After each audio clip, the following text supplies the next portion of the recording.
Committee on the Judiciary Subcommittee on the Constitution, Civil Rights, and Civil Liberties will come to order. Without objection, the chair is authorized to declare recesses of the subcommittee at any time.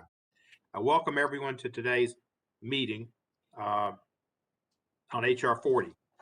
Before we begin, remind members that we have established an email address and distribution list dedicated to circulating exhibits, motions, or other written materials that members might want to offer as part of our hearings today. If you would like to submit materials, please send them to judiciarydocs@mail.house.gov, and we will have them distributed to members and staff as quickly as possible.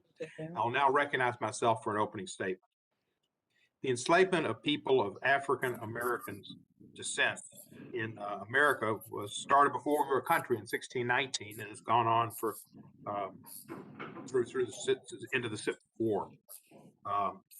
The effects this has had, this has been a crime against humanity, and the effects it's had on our society and on African Americans in general continue to cause difficulties for people in America. Everything from racial inequality, economic opportunities, which have been manifest, and disparate health outcomes, which have been so sad and come to much light recently, but gone on for centuries, and to the plague of unjustified police violence against Black Americans. Slavery was our nation's original sin.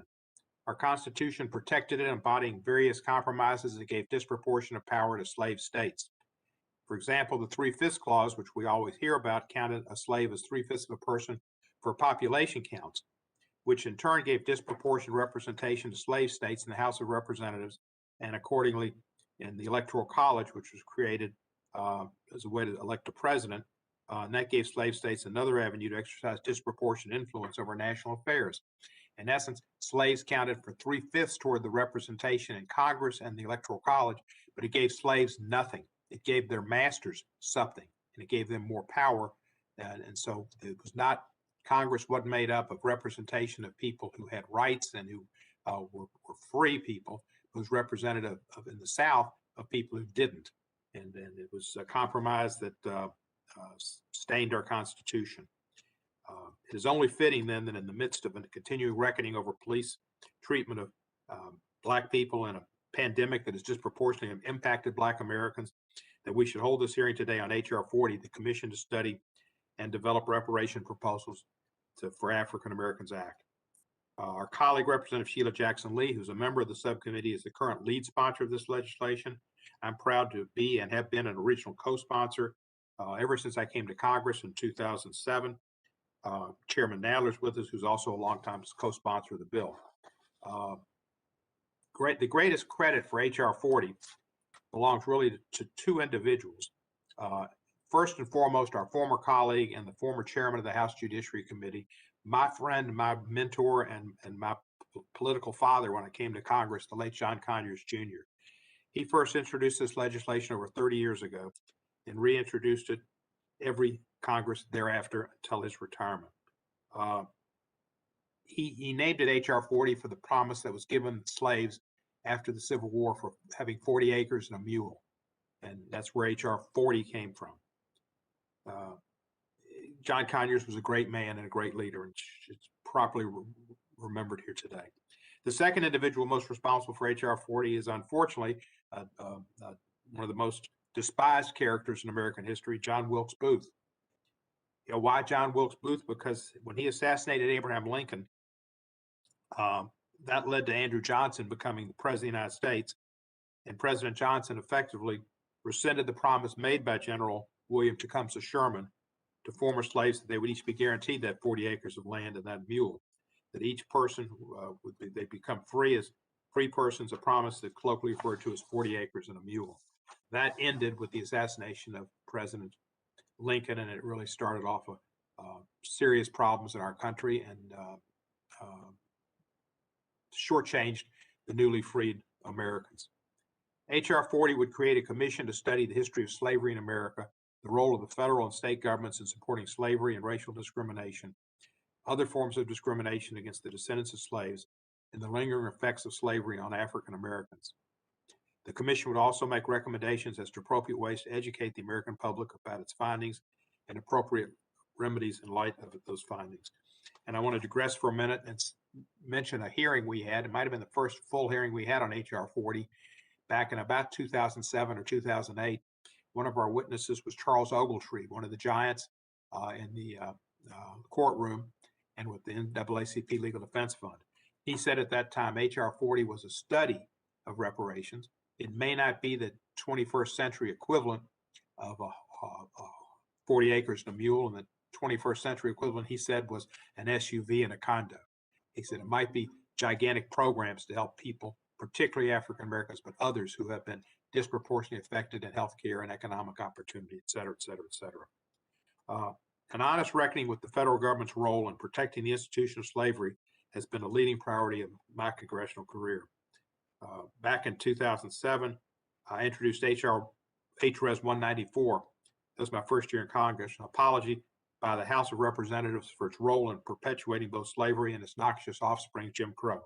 The House ultimately passed that resolution that year with the help of the chairman, Mr. Conyers, who put it on the suspension calendar, and we passed it in 2008 by a voice vote.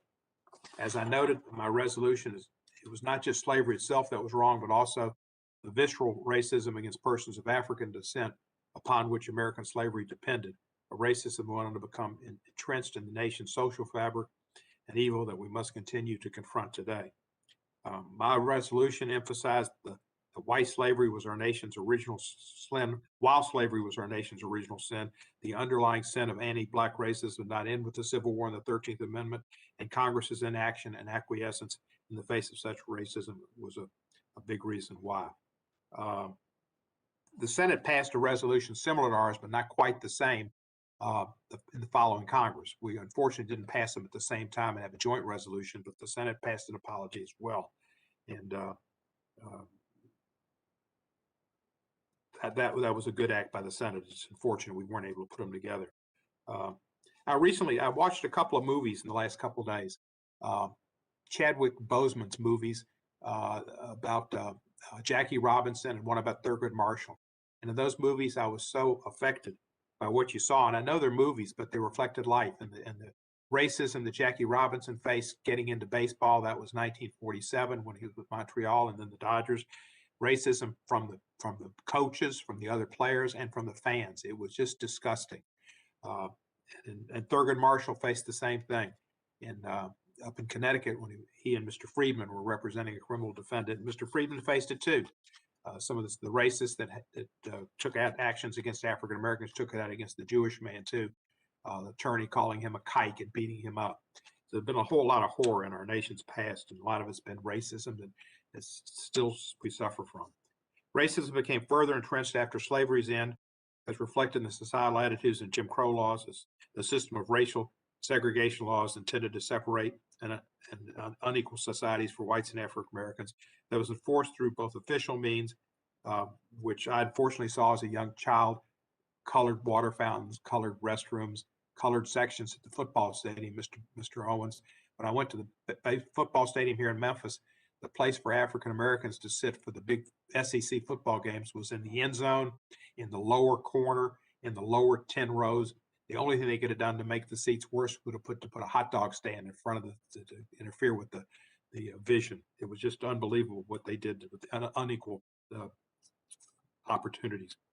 But there was also lynchings, even worse, and they were advertised, and people came to watch the lynchings and get body parts and to cheer. It was just disgusting. This was around the turn of the century and through the 1900s.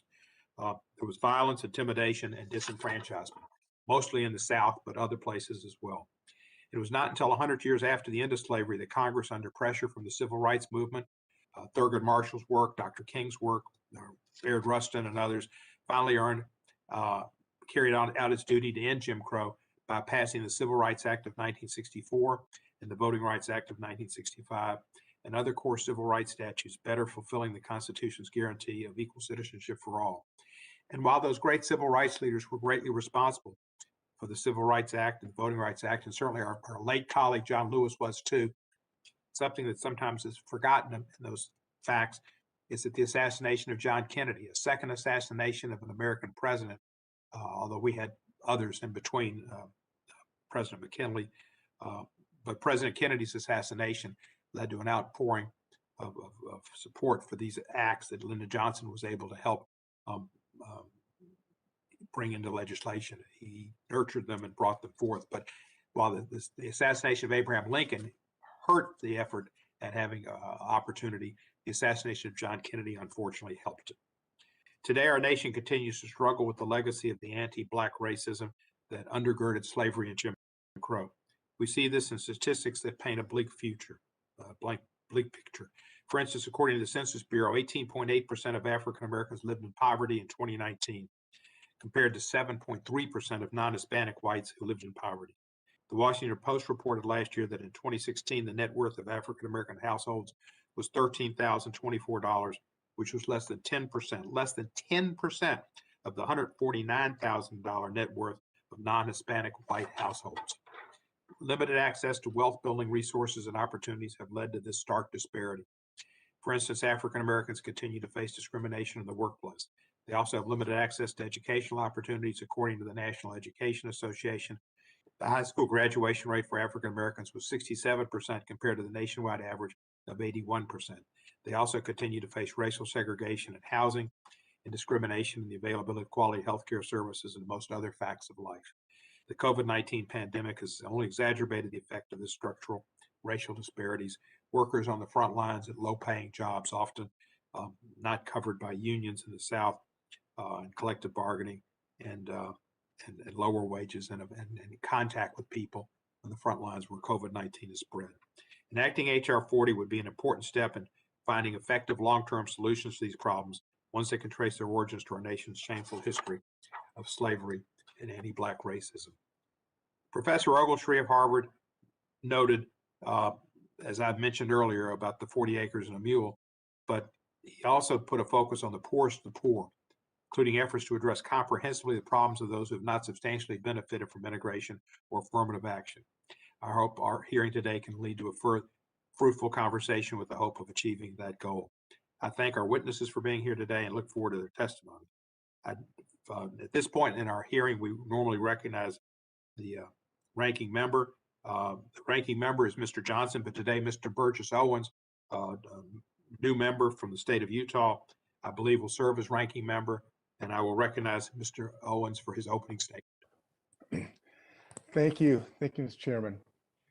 On June 19th, 2019, I was honored to testify before this committee as a witness for the hearing on the H.R. 40 and the path of restoration of justice. Little did I know that a little less than 2 years later, I would once again participate in this hearing of this subcommittee, this time as a member. I want to thank the ranking member Johnson for the honor of acting as ranking member for this hearing. And once again, thank Chairman Cohen, my fellow committee members and invited guests for this opportunity to share my story with you today.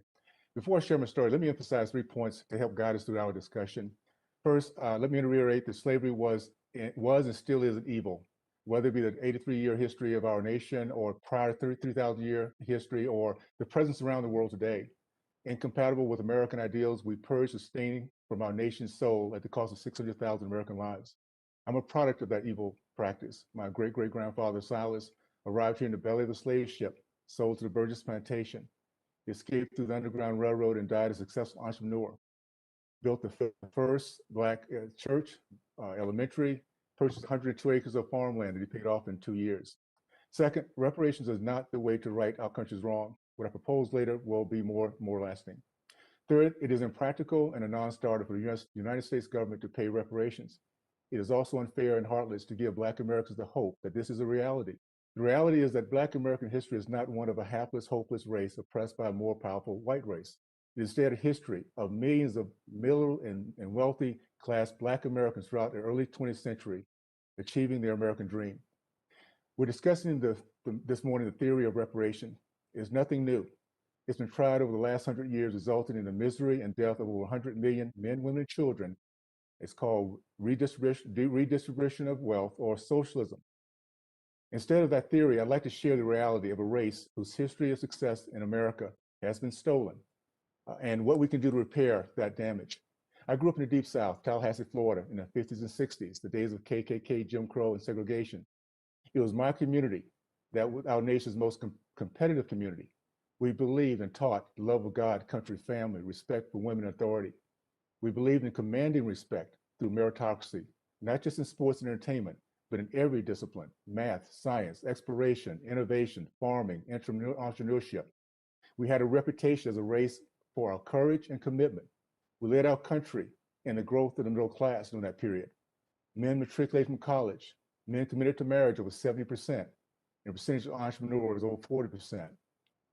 Before we embraced the theory that real success was moving out of our community and integrating into white neighborhoods, businesses, and schools, our community turned within. I remember as a young man, Perkins Service Station, Speed Grocery Store, Baker's Pharmacy, FAMU Hospital with only Black doctors and nurses, when 50 to 60% of Black Americans in the 60s nationwide lived the middle class lifestyle. We were taught respect for our flag and raised by a generation of men who fought for it. They taught us that you can't demand or beg for respect. You can only command respect through meritocracy. We're taught pride in our history, both American and Black history. We're taught about Christus Addis, America's first freedom martyr in the Revolutionary War. This is Tuskegee Airmen and over 100,000 Black men, including my father, who fought against the godless ideologies of Marxism, socialism, and communism. We were taught to recognize and appreciate progress. I entered the NFL in 1973. At a time, there were no Black quarterbacks, Black centers, or Black middle linebackers. They were a white thinking men position. 40 years later, our nation has elected a Black American as president and a Black female as vice president. It's called progress. Once we lose our history, we lose pride in our past, appreciation for our present, and the vision for our future. If we're sincere about repaying Black Americans for our loss, let's give us back our history. That includes the history of we the people, whose Judeo-Christian values have granted every generation the opportunity to look at each other better from inside out, not outside in. In doing so, you'll ensure pride within our race as we accept our lineage as victors, and the same history will command the respect from our fellow Americans, an example of how to overcome the most overwhelming odds. And the most important thing is that we realize the failure that's happening today is a failure not of the American system, not a free market, not of the faith, and the neighbor and the family system. It's a failure of policies. We have 75% of the Black boys in the state of California in 2017. They cannot pass standard reading and writing tests. We have 3 schools in Baltimore that have Black schools in Baltimore have zero proficiency in math. 10 years ago, we had 93% of the Black teen males in Chicago unemployed. These are policies we can change, but we first need to recognize and understand the pride of my race, the pride of those who came before us, and that they cannot be forgotten or disappear because they work too hard to command the respect of our fellow Americans. I feel we do that. We change our policies so the Black American youth and generation can take advantage of the same things that all other Americans can do so. Then we will take again our place as being one of the most impressive races in our nation. With that, I yield back. Thank you, Mr. Owens. Appreciate your opening statement. I hope you see my lapel pin here. Recognition of our Miami chair. There we go. Love of the cane. Thank you. I now would like to recognize the chairman of our full committee, Mr. Nadler, for his opening statement. Well, thank you, Mr. Chairman. Today's hearing on H.R. 40, Exploring the Path to Reparative Justice, gives us the opportunity to reflect on the shameful legacy of slavery and Jim Crow in this country, and to examine how we can best move forward as a nation.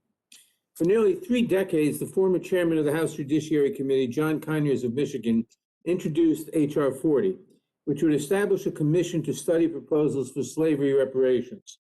Our colleague, the gentlewoman from Texas, Ms. Jackson Lee, has taken up sponsorship of this legislation, and I am pleased to be an original co-sponsor.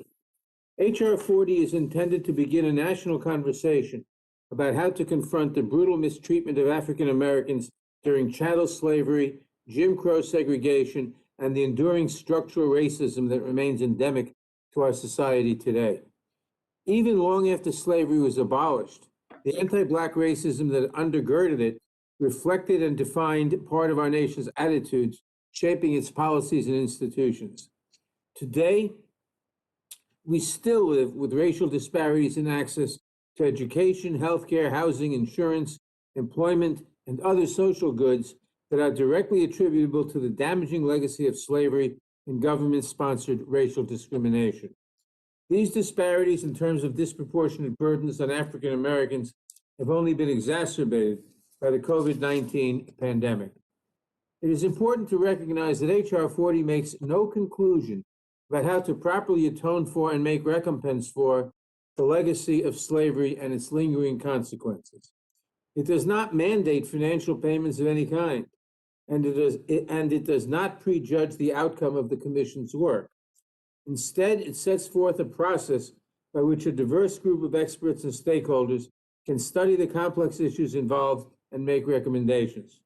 In fact, most serious reparations models that have been proposed to date have focused on reparative community-based programs of employment, healthcare, housing, and educational initiatives, righting wrongs that cannot be fixed with checks alone.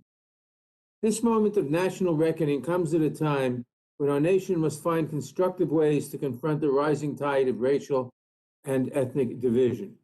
On January 6th, we saw the ugly confluence of such divisions, as white nationalist groups appeared to be among those playing a central role in the violent assault on the United States Capitol. And last summer, we saw an outpouring of protests stemming from the killings of unarmed Black people by police. White nationalism and police community conflict are just part of the long legacy of anti-Black racism that has shaped our nation's views, institutions, and societal attitudes. That racism and division hold back our country's longstanding efforts to carry out what the preamble to our Constitution says it is designed to do, to form a more perfect union. Reparations in the context of H.R. 40 are ultimately about respect and reconciliation, in the hope that one day all Americans can walk together toward a more just future. I hope that the commission established by H.R. 40 can help us better comprehend our own history and bring us closer to racial understanding and advancement. Today's hearing gives the subcommittee an important opportunity to hear from witnesses directly involved in shaping the discourse on healing our society and creating a path to reparative justice. I am pleased that we have such a distinguished panel of witnesses whose testimony will assist us greatly in understanding the scope of our inquiry. The discussion of reparations is a journey in which the road traveled is almost more important than the exact destination. I am pleased that the subcommittee is beginning this process today, and I look forward to hearing from our witnesses. And with that, I yield back the balance of my time. Thank you, Mr. Nadler. Mr. Owens, do you need time for a ranking member statement, or are we going to proceed on to Ms. Jackson Lee? Let's go ahead and proceed on to Ms. Jackson Lee. We'll proceed. Thank you, yes, sir. One of the members of our committee and the sponsor of this resolution is Congresswoman Sheila Jackson Lee from Houston, Texas. She was largely responsible for the formation of the panelists on this dais, as well as the driving force behind this resolution today, taking the leadership that John Conyers left to be picked up. Just as she took the leadership of Barbara Jordan, she's picked up many great tasks. Ms. Jordan will be recognized now for an opening statement, and at some point later on, she will take my spot as the chair of this committee for the time that I have to be vacant. Ms. Jackson Lee, you're recognized for an opening statement. Mr. Chairman, thank you so very much, and thank you for your great leadership and ongoing support and your history of righting the wrongs of racial injustice in this nation. Thank you very much, Mr. Nadler, for your persistent support of this legislation, beginning with our beloved late colleague, John Conyers, and to my colleagues on the committee, on the Constitution Subcommittee. I am appreciative of your graciousness as well in joining us in this hearing. Thank you very much to our ranking member, both Mr. Johnson and the gentleman from Colorado, I believe. Thank him very much for his statement today. And this is what this hearing is about, to be able to speak to the nation and for the nation to continue its overwhelming support that it is given to HR 40. And that has been one of the comforting aspects of continuing to carry this legislation. I'm proud to speak in support of HR 40 and the legislation that I introduced that establishes a commission to study and develop reparation proposals for African Americans. It is an active commission. It is to study, but it is also to develop reparation proposals. Now, we come from a community, a race of people that have been known as overcomers. We shall overcome, and we have overcome. Mr. Owens has eloquently spoken of the overcomers. We're successful. We believe in determination, and we believe in overcoming the many bad balls that we have been thrown. We've caught them, and we've kept on going. That is not the point of HR 40, the commission to study and develop reparation proposals for African Americans.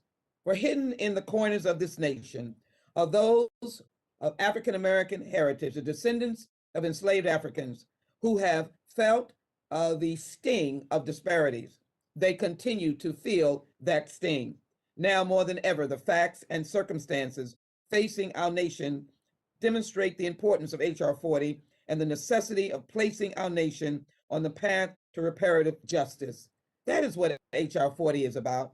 This commission will probe into the facts of the long-standing impact of disparities that slavery brought about in this country. We still experience them today.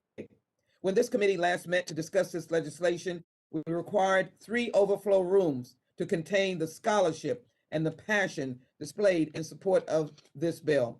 I'm very pleased to say that we have had over 170 co-sponsors, close to that now, and those members of Congress, I want to thank them personally because there are a wide perspective and spectrum of political views, from progressives to moderates to conservatives, coming from all regions of the United States, all racial backgrounds. That is America. That is what repair is all about, reparative justice.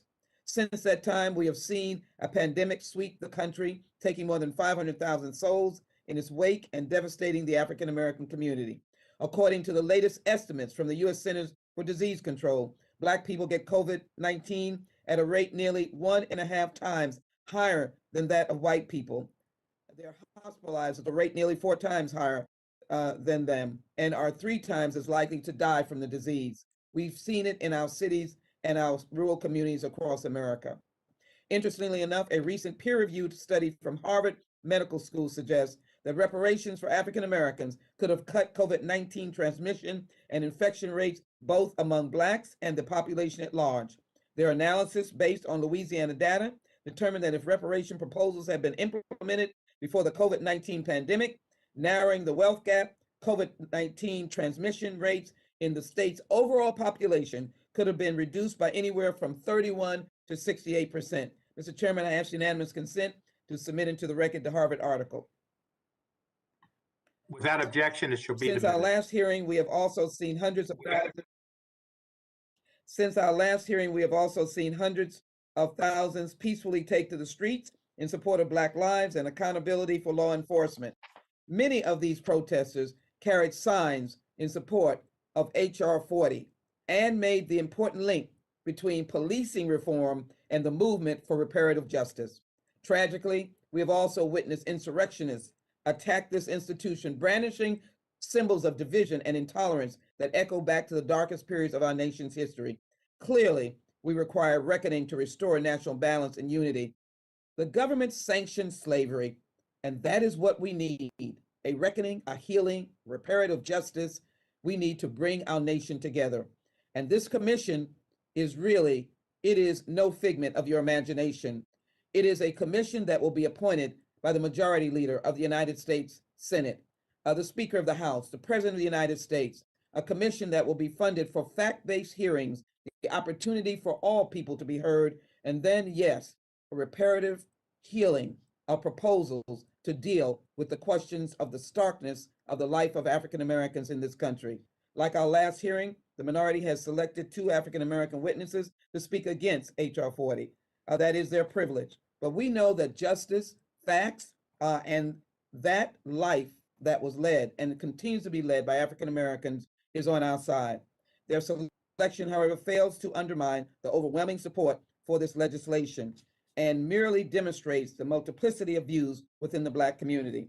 I'd ask unanimous consent to submit into the record a message from the CARICON Reparations Commission on the occasion of the United States congressional hearings on H.R. 40, Bill 17, February 17, 2021. Mr. Chairman, I ask for that submission. Without the dissent, it's so granted. So entered.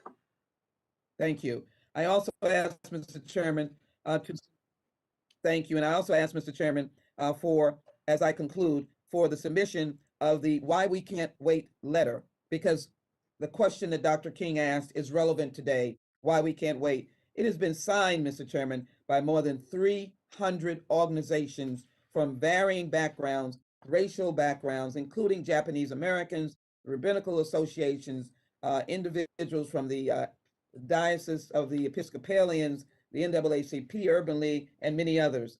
As I conclude, I ask my colleagues to recognize that what we speak of today is based on the continuing impact of the brutality of slavery. And as I close, I need you to take a look at what I offer to put into the record. This was our life, the back of a beaten slave.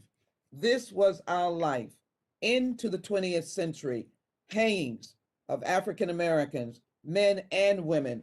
This was our life. This was our life when we were in public display, brutalized. Our life was also the Tulsa riots, where 300 African Americans were buried in an unmarked grave.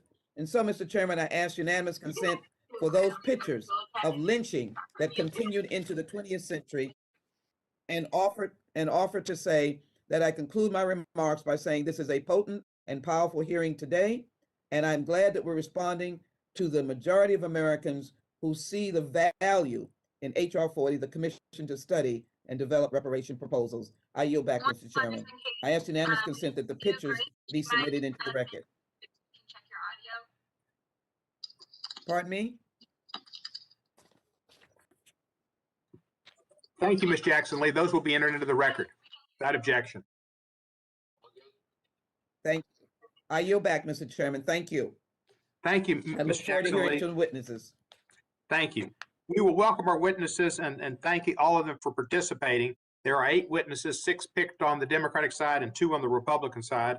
And while I won't be here for the some of the testimony, Mr. Herschel Walker's in particular, I was a fan of his, except when he played the Memphis Tigers and or the Memphis, I think it was the Grizzlies or whoever we were in the league when USFL. But I'd like to welcome all of our witnesses and let you know that your testimony is, you like to summarize your testimony in 5 minutes. Normally we have lights to tell you whether you've got 4 minutes or more to go, a green light, 1 minute, yellow, and a red light to say your time's up. But with this system, we will have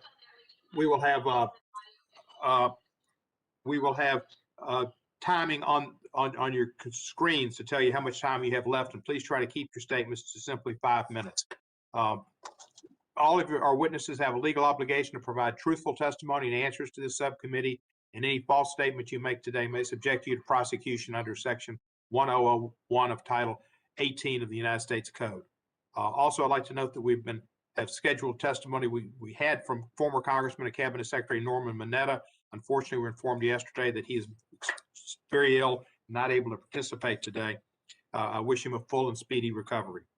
Our first witness is Shirley Weber. She is the California Secretary of State, position she has held since December of 2020, a newbie. She previously served as a member of the California State Assembly, representing the 79th Assembly District, including portions of San Diego, after having been elected in 2012. Before that, she served on the San Diego Board of Education as a professor of African American Studies at San Diego State University. She received her PhD in communications as well as her master's and bachelor's degrees from UCLA. Secretary Weber, you are now recognized for 5 minutes. Thank you very much, and I want to thank the Chairman Nadler, Chairman Cohen, and the Ranking Member Johnson, as well as thank Congresswoman Jackson-Lee for inviting me to be with you this morning. As pointed out, I am currently the Secretary of State for the state of California, the first African-American who's ever held that position in a 170-year history of the state of California.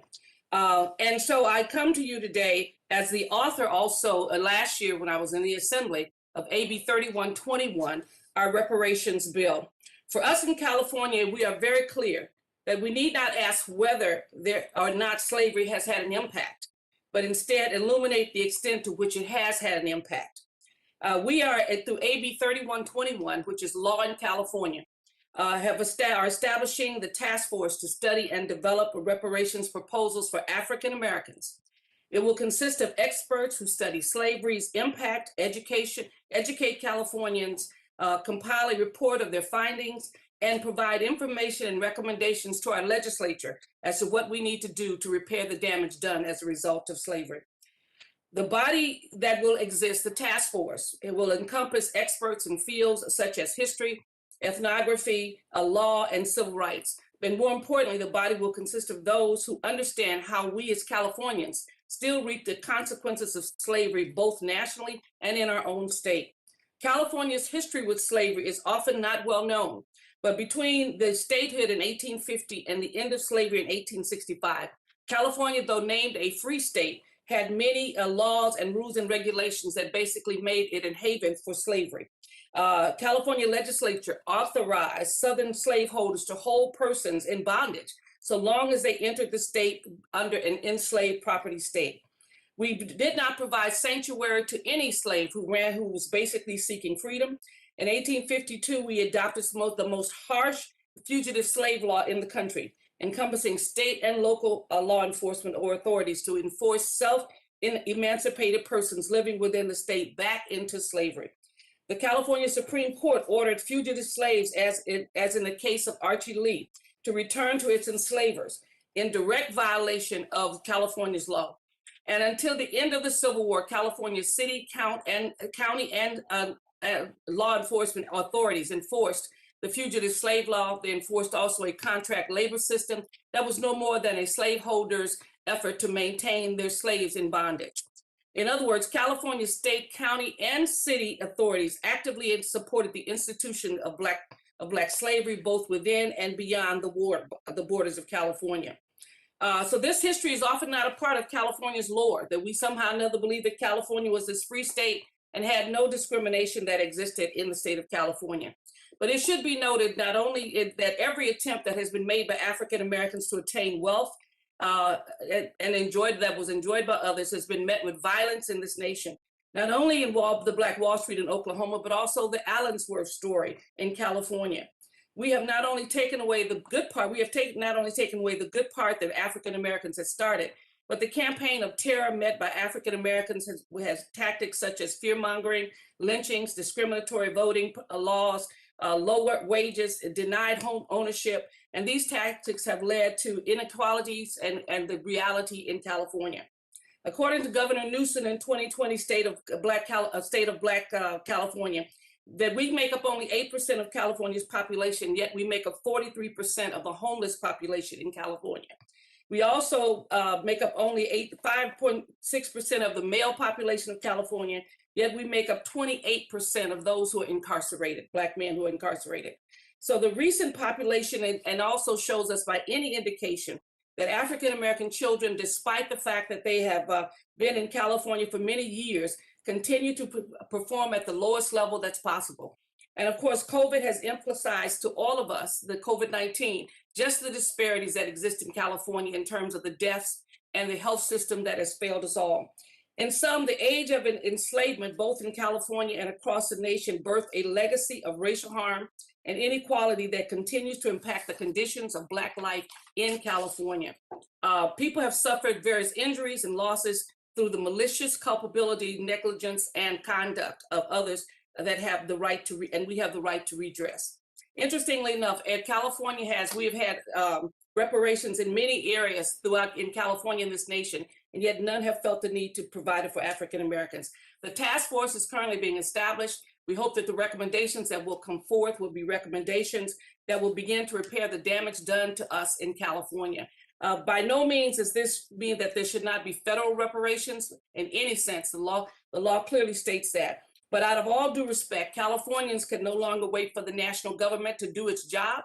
We believe that we must do what is necessary for Californians and be an example of what can happen in this nation when there is serious discussions and research done on African Americans and the impact of slavery. We hope that the nation will join California in forming a task force to be able to address the issue of reparations and the damage that was been done and continues to be done as a result of engagement in slavery. Thank you so very much.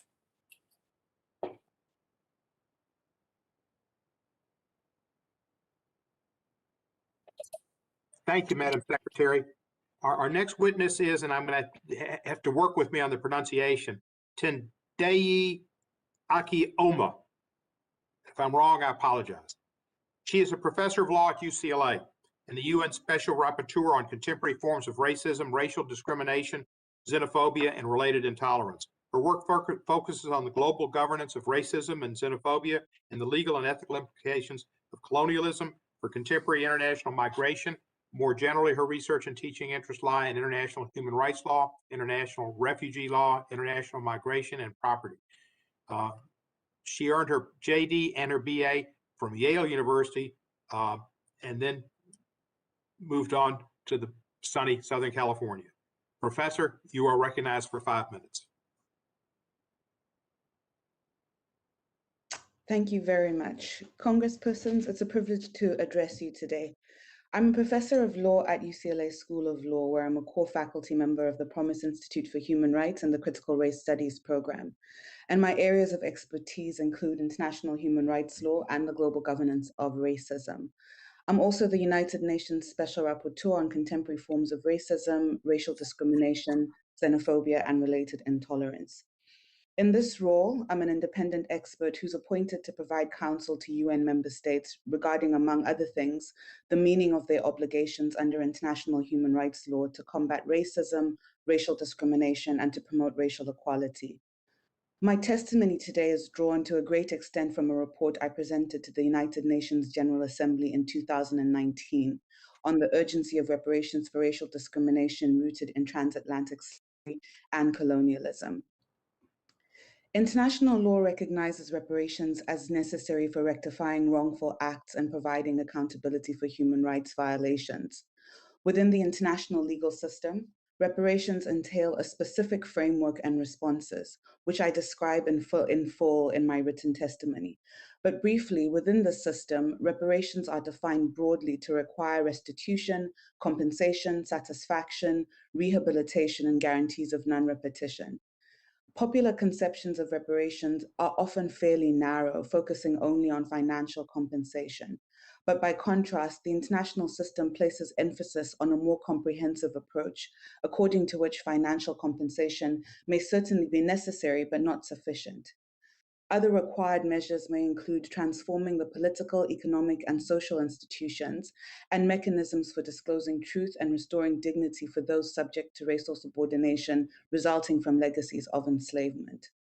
Notably, general measures such as social welfare programs that benefit racially subordinated groups, including people of African descent, that are pursued in the ordinary conduct of government are not a substitute for reparations. Fulfillment of state reparative responsibilities requires tailored interventions that are rooted in acknowledgement of the underlying harm of violations these interventions seek to remedy. In the context of racial discrimination rooted in slavery, reparations address two sets of human rights. First, the historic racial injustices of slavery that remain largely unaccounted for today. And second, the contemporary racially discriminatory effects of structures of inequality and subordination that have resulted from failures to redress the racism of slavery and of colonialism. There's broad consensus in the international community that the abolition of the transatlantic slave trade and slavery in general did not terminate the racially discriminatory structures built by those practices. And the consensus is that transatlantic slavery and colonialism remain among the root causes of racism, racial discrimination, xenophobia, and related intolerance against Africans and people of African descent. As a result, in addition to implicating individual wrongful acts in the past, reparations for slavery implicate entire legal, economic, social, and political structures that enabled slavery and which continue to sustain racial discrimination and inequality today. This means that the urgent project of providing reparations for slavery requires governments not only to fulfill remedial obligations resulting from specific historic wrongful acts, but also to transform contemporary structures of racial injustice and of inequality and discrimination that are the product of centuries of slavery. National commissions, such as those proposed by HR 40, are well positioned to tailor recommendations to the specific legal contexts which sustain racial inequality. In the United States, the history of transatlantic slavery has left an indelible mark. The continued presence of racism, racial discrimination, ideologies of racial superiority in US legal, political, social, and economic structures underscores the interconnection between the historical wrongs of slavery and contemporary injustices. I've joined other UN experts in noting that reparations are not just useful mechanisms for fulfilling moral or political obligations. Rather, reparations for slavery are an integral part of fulfilling the international legal mandate to eliminate racial discrimination. The United States is not exempt from these responsibilities, and HR 40 would represent important progress in fulfilling its obligations under international law. Reparations for racial discrimination rooted in the transatlantic slave trade have proven controversial in the countries that bear the greatest responsibility for the associated violation. In cases where states have pursued reparations for slavery and colonialism, they have done so in racially discriminatory ways. Notable historical examples exist where whites who have profited and benefited for the most from chattel slavery and colonialism received monetary compensation, while non-whites in their nations were partially or wholly left without redress. The Reparations Commission proposed by HR 40 presents an opportunity for the United States to show international leadership on what can be achieved when sufficient political will exists to remedy historic and persisting racial injustice associated with the enslavement of people of African descent.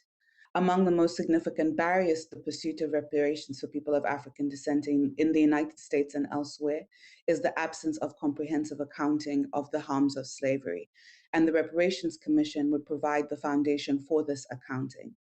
Thank you very much. Thank you very much, Professor. I appreciate your lifelong studies and your work and your passion and your participation.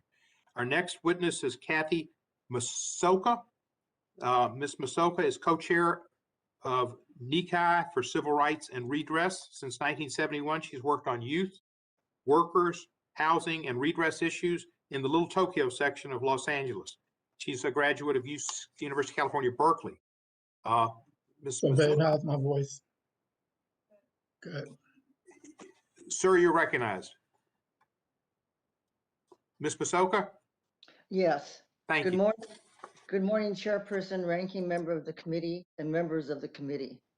The Nikkei for Civil Rights and Redress, NCRR, and Nikkei Progressives supports HR 40 and the Black community's demand for reparations because 1, it is the right thing to do, 2, it is long overdue, and 3, because we know it is possible. We won reparations in 1988, but Japanese Americans were not the first to make that demand.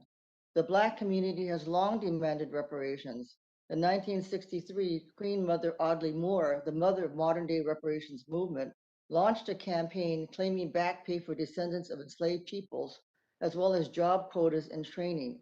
Groups like the Self-Determination Committee formed in 1956, and along with the National Coalition of Blacks for Reparations in America and the National African American Reparations Committee have called for reparations for the institution and legacy of slavery. And HR 40, as you know, has a long history thanks to the late Congressman John Conyers. Even before the Civil War and since emancipation, individual Black Americans fought for and won limited reparations. Our community's demand for reparations did not arise by itself, but was inspired by the Black community's fight for civil and equal rights in housing, education, and more. Their sacrifices and leadership opened the doors for us and gave us the strength to demand redress and reparations from the US government. We have to acknowledge the generous support of many Black groups and individuals who supported us in our campaign for redress, like Congressman Mervyn Dimely, who authored a Japanese American Redress Bill in 1982, Representative Ron Dellums, who spoke in support of the bill, and the Black Congressional Caucus, and many others, including then California Assemblywoman Maxine Waters, and the Reverend Jesse Jackson. H.R. 40 is an important first step towards reparations for the Black community. In 1981, when the Commission on Wartime Relocation and Internment of Civilians, the CWRIC, a commission to study if a wrong had been committed, was first proposed, many of us, including me, were against it, angry that the injustice of the concentration camps was even a question. But we soon understood that this was an opportunity for many former incarcerees to speak out about their feelings and experiences they had held inside for 40 years. So the community swung into action to mobilize testifiers for the hearings. NCRR played a key role in organizing grassroots support within the Japanese American community, insisting that former incarcerees speak at the hearings instead of just having experts or academics testify. Many of the Sansei, third-generation Japanese Americans like myself and children of the incarcerees organized this effort. We heard anger, sadness, pain, and strength as we listened to stories we had never heard before. None of us could stop listening. It was an opportunity to begin the healing process for our elders, ourselves, and for the entire community. More importantly, it was a chance for those incarcerated to express their own demands for income and freedoms lost, for babies who had died, for dignity taken away, and much more. The hearings brought our Issei, Nisei, and Sansei, first, second, and third generations together to build a grassroots campaign, educate others about the incarceration, and reach out to other communities to win reparations. Moreover, the hearings solidified our determination to hold our government accountable and to continue the campaign no matter how long it took. We saw individual reparations as a just accounting and not as a handout. Similarly, H.R. 40 is an opportunity for all of us to learn about the institution and legacy of slavery and its destructive impact that continues today on the Black community. This is a chance for many Black voices to be heard and for the Black community to express what kind of reparations it is owed. What we must do is listen and learn from these stories, from broader historical context to the most personal testimonies of pain, trauma, and generational struggle. It was important for Japanese Americans to determine our own path toward redress and reparations, and we fully stand behind the Black community as they determine their own path forward. There is no dispute that the wealth of this country was built on the stolen lands of the indigenous people and on the free slave labor of Black people. In other words, reparations are owed to Black people and to the indigenous people as guided by their communities. The Movement for Black Lives Toolkit talks about reparations being owed in a manner and form to be determined by Black people themselves. It must take as many forms as necessary to equitably address the many forms of injury caused by the institution and legacy of slavery. H.R. 40 is a necessary first step towards justice. It's the first step towards healing. Thank you very much. Thank you, Ms. Masoka. I appreciate your testimony and your relating the experiences of Japanese Americans and African Americans. Our next witness is Mr. Herschel Walker. Mr. Walker is a former professional football player, college football player, athlete in general. He played college football at the University of Georgia, and he won the 1982 Heisman Trophy. During his professional football career that began in the United States Football League with the New Jersey Jets, he played for the Dallas Cowboys, the NFL, the Vikings, the New York Giants, football Giants, and the Philadelphia Eagles. He also competed in the 1992 Winter Olympics as a bobsledder and has competed as a mixed martial artist. He was a supporter of President Trump in 2016 and 2020, spoke at the 2020 Republican National Convention. He holds a Bachelor of Science degree in Criminal Justice Studies from the University of Georgia. Mr. Walker, you'll be recognized for 5 minutes, and at this point, I need to go to the Natural Resources Committee for our organizational meeting. And Ms. Jackson Lee, if you're there, if you would take the chair for Mr. Walker's testimony and until I can return. Ms. Jackson Lee? Yes, sir, Mr. Chairman. You're recognized. Mr. Walker's been recognized, and you are now the acting chair. Thank you, ma'am. Mr. Chairman, I can't thank you enough for your stupendous leadership and friendship. We will do this together. And again, thank you for your history on all of this. Glad to work with you and Chairman Nadler. I just wanted to interject that as you move to your other committee. And I'm delighted to listen to Mr. Walker. Thank you. Thank you. Mr. Walker, you're recognized. Okay. Chairman and ranking members, I thank you for this opportunity to speak on reparation, which has been spoken about many times over my lifetime, but over the past year has become a hot topic. I asked the question why. There's been many surveys show that a large percentage of Black and white teens would say racism is better today than yesterday. We use Black power to create white guilt. My approach is biblical. How can I ask my Heavenly Father to forgive me if I can't forgive my brother? I never want to put anyone's religion down, but my religion teaches togetherness. Reparation teaches separation. Slavery ended over 130 years ago. I'm back. How can a father be asked his son to spend prison time for a crime he committed? In the case we speak of, we're researching farther back in history, a history many are not taught or spoken about in school. America is the greatest country in the world to me, a melting pot of a lot of great races, a lot of great minds that have come together with different ideas to make America the greatest country on earth. Many have died trying to get into America. No one is dying trying to get out. Reparation, where would the money come from? Does it come for all the other races except the Black taxpayers? Who is Black? What percentage of Black must you be to receive reparation? Do you go to 23andMe or a DNA test to determine the percentage of Blackness? Some American ancestors just came to this country 80 years ago. Their ancestor wasn't even here during slavery. Some Black immigrants weren't here during slavery, nor their ancestors. Some states didn't even have slavery.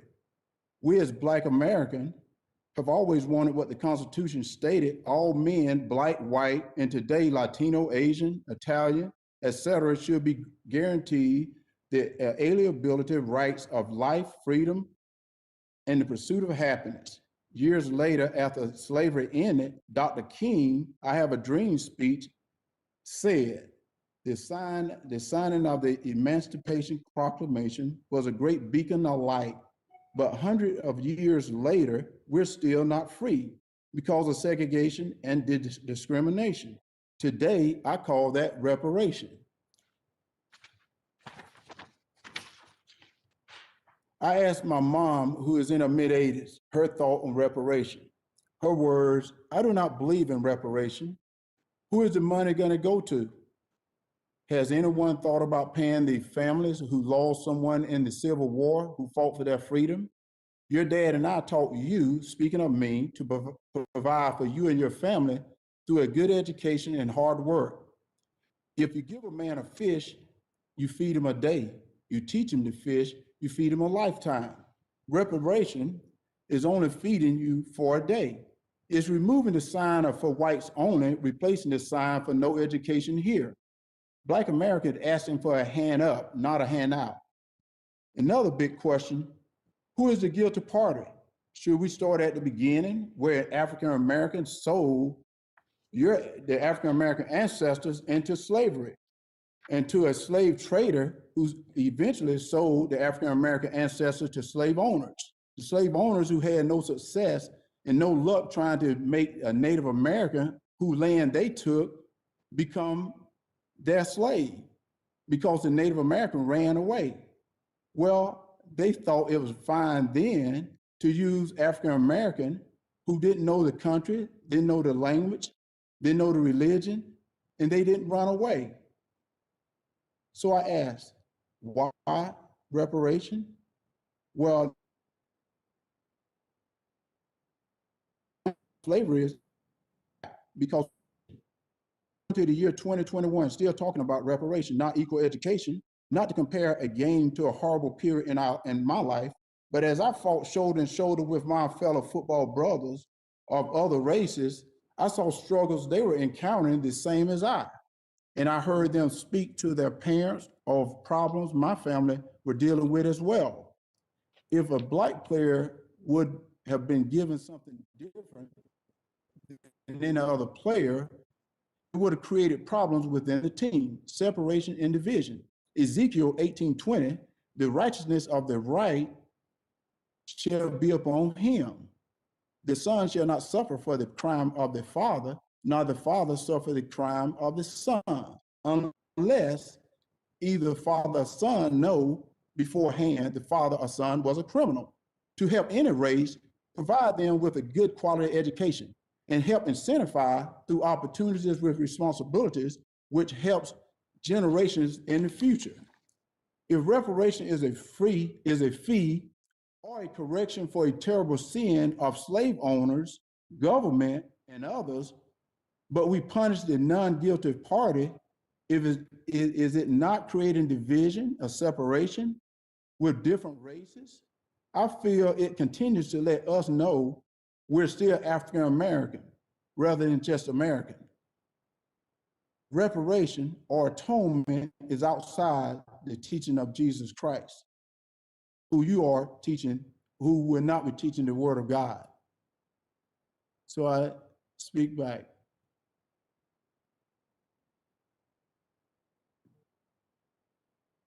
Thank you very much, Mr. Walker, for your testimony. I'm delighted to now be able to introduce our next witness is Mr. Cam Howard.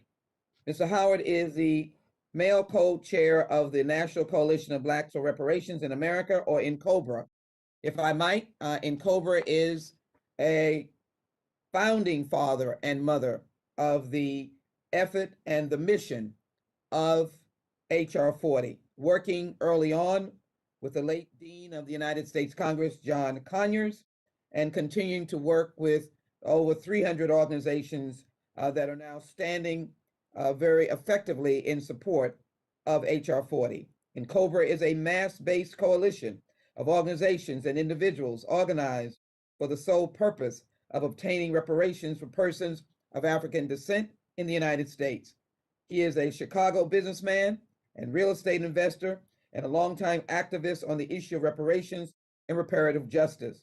I think it is important to take note of the fact that Mr. Howard is a businessman, an investor, but he's also someone who understands pulling yourself up by the bootstraps works when you have boots. In 2015, as a member of the National African American Reparations Commission, he led a team to revise HR 40, and in June of 2020, he successfully led the work to pass the City of Chicago Subcommittee on Reparations. He has lived it, he has been successful, and he understands that the nation now needs HR 40. Mr. Howard, you're recognized for 5 minutes. Thank you very much.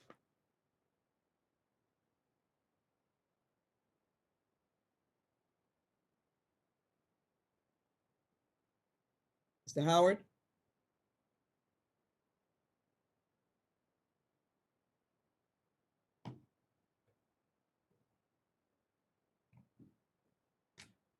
I'll give Mr. Howard one more minute, one more moment, and then we'll go with our next witness, and we'll bring Mr. Howard back in a moment.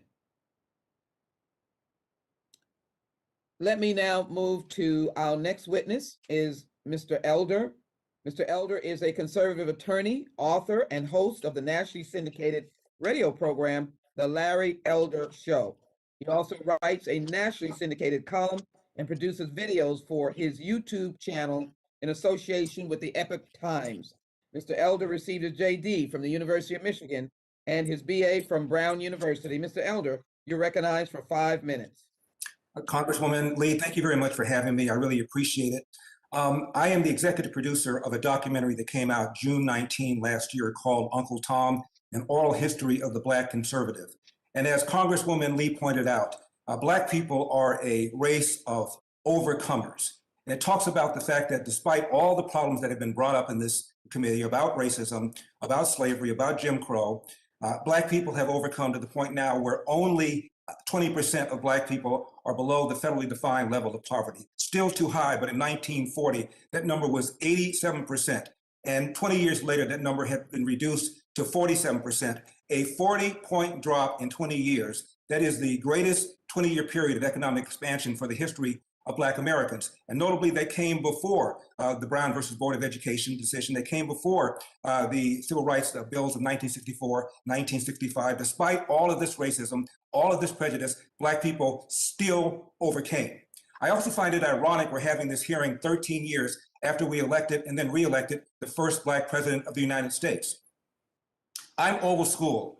I still get the newspapers thrown to my house. And the day that Obama got elected, I got the New York Times and the LA Times thrown to my home. And on the front pages of both those newspapers, there were colored pictures of Black parents hugging their kids, crying, saying things like, now I can say for the first time truly that if you work hard, you can be anything you want to be. In 1997, Time Magazine and CNN did a broad survey of Black teens and white teens and asked both of them whether or not racism was a major problem in America. And both of them said yes, not too surprisingly. But then Black teens were asked the following question: is racism a big problem, a small problem, or no problem in your own daily life? 89% of Black teens in 1997 said racism was a small problem or no problem in my own daily life. In fact, twice as many Black teens as white teens said failure to take advantage of available opportunities is a bigger problem than racism, end of quote. And that again was 23 years ago before Obama got elected, let alone reelected. Speaking of Obama, 2007, he ran for presidency. His rival for the Democratic side was Hillary Clinton. And on the Republican side, the two primary rivals were John McCain and Mitt Romney. Gallup asked whether or not Americans would not vote for a Black person, referring to Obama, would not vote for a woman, referring to Hillary Clinton, would not vote for a Mormon, referring to Mitt Romney, would not vote for a person as old as John McCain would be, 72 years old. And what Gallup found is 5% of Americans said they would not under any circumstances vote for a Black person. 11% said they would not under any circumstances vote for a female. 24% said they would not vote for a Mormon. 42% said they would not vote for a person who would be 72 years old when he became president, which would have been the case had John McCain been elected. In other words, Obama as a Black person had a smaller barrier than these three white politicians. So having this conversation right now when racism has never been a less significant problem in America, to me is mind-boggling. Right now, Congress is 12% Black, which is roughly the percentage of Blacks in America. In 1964, Martin Luther King gave an interview to the BBC. And he said he was surprised at the changes that have taken place in America in recent years. And he believed that a Black person could become president in 40 years' time, or maybe even less. That's roughly around the time when Obama became president. And Martin Luther King did not say, we will know when we've arrived at the promised land when there's a Black coach of Notre Dame, which has happened, when there is a Black female who's the president of an Ivy League university, which has happened, when Blacks are mayors of all the major cities in America, which has happened, when Blacks are police chiefs of the major cities in America, when there are superintendents of schools of America or mayors of America, sometimes all three at the same time. He did not say that. He did not say when Black people become millionaires and billionaires, which has happened. He did not say when Black people become CEOs of Fortune 500 companies. He said when a Black person becomes president, that's when we'll know we've reached a point where people are being evaluated based on the content of their character to the extent that it is reasonable to expect. And the idea that slavery built America is belied by the fact that at one time, Virginia was the most populous and wealthiest state in the Union, but within a couple of generations, it had fallen behind states in the North because the South depended upon slavery, which impoverished the South relative to the North, which is primarily why the North won the election. No one could have had, or very few people could have had a life harder than my father. My father was 13 years old, born in 1915. He was kicked out of his house by his mother. Athens, Georgia, Jim Crow, at the beginning of the Great Depression. The man walked down the street, did whatever he could. Ultimately, he became a Pullman porter on the trains, which was the largest private employer of Blacks in those days. Traveled all the world, became a Marine, was one of the first Black Marines, a Montford Port Marine.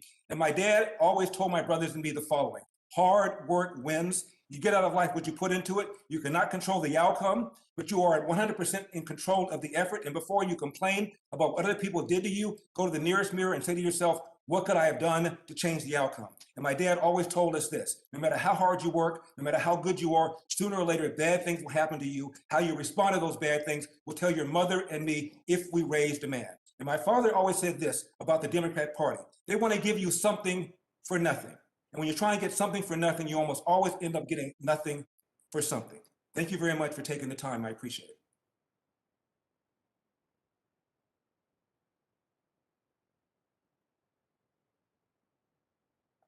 Attorney Elder, thank you so very much for your presentation today. Mr. Howard, are you present? I am, Congresswoman. Did you hear my introduction? I did, Congresswoman. All right. I think I will then just ditto my introduction to you. Thank you so very much for this longstanding commitment, and I will yield now to you. You are recognized for 5 minutes. Thank you very much. Thank you, Congresswoman Sheila Jackson Lee, for your strong leadership on this legislation. And COBRA would also like to thank the many congressional co-sponsors of the Black Caucus, the Asian Caucus, the Hispanic Caucus, and the Progressive Caucus. I am honored for this opportunity to testify before the members of the House Judiciary Committee on the subject of H.R. 40, exploring the path to reparative justice in America. The National Coalition of Blacks for Reparations in America, and COBRA, is in our 34th year of fighting for reparations for crimes committed against humanity, committed against Africans and their descendants in the United States. And COBRA wants this committee to know that the H.R. 40 Commission is long overdue. During the 32 years in which this bill has languished in Congress, many years have been wasted, many lives lost, and untold sorrows of African descendants have continued and abounded. Even the financial loss to this nation in delaying redress since H.R. 40's first introduction is calculated to be near $25 trillion, about 2 or 3 times the cost of any minimally viable reparations plan. This means America would have gotten a 100 to 200% return on a reparations program if it had taken steps to do so. America would in fact be greater today if it had acted correctly at any time in its past. Even still, the opportunity for true greatness can begin with the rightful action of this 117th Congress. H.R. 40 purports to establish a commission to do a comprehensive investigation into the wide scope of harms committed and the range of injuries still being suffered by 48 million Black people in America. The highest standard of reparations is needed to adequately address over 400 years of atrocities and compounded and concretized injuries that this community endures.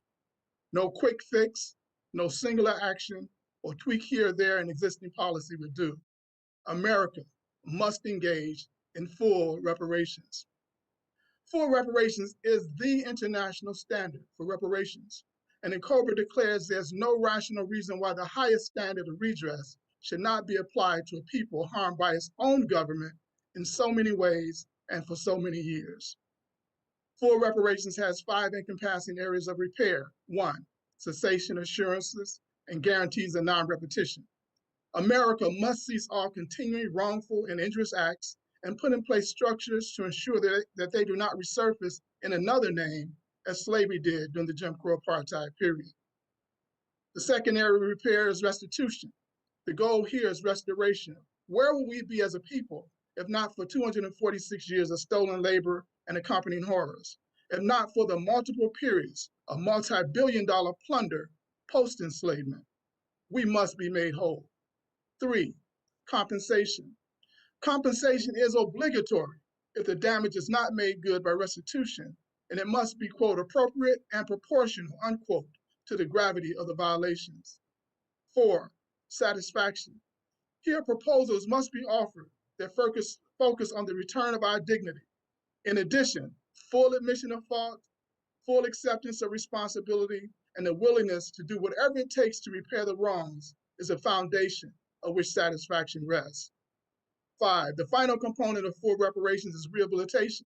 Initiatives must be developed that address the negative, transgenerational, spiritual, emotional, mental, and physical effects of the historical traumas of enslavement, Jim Crow apartheid, and the ongoing racial violence and police terror.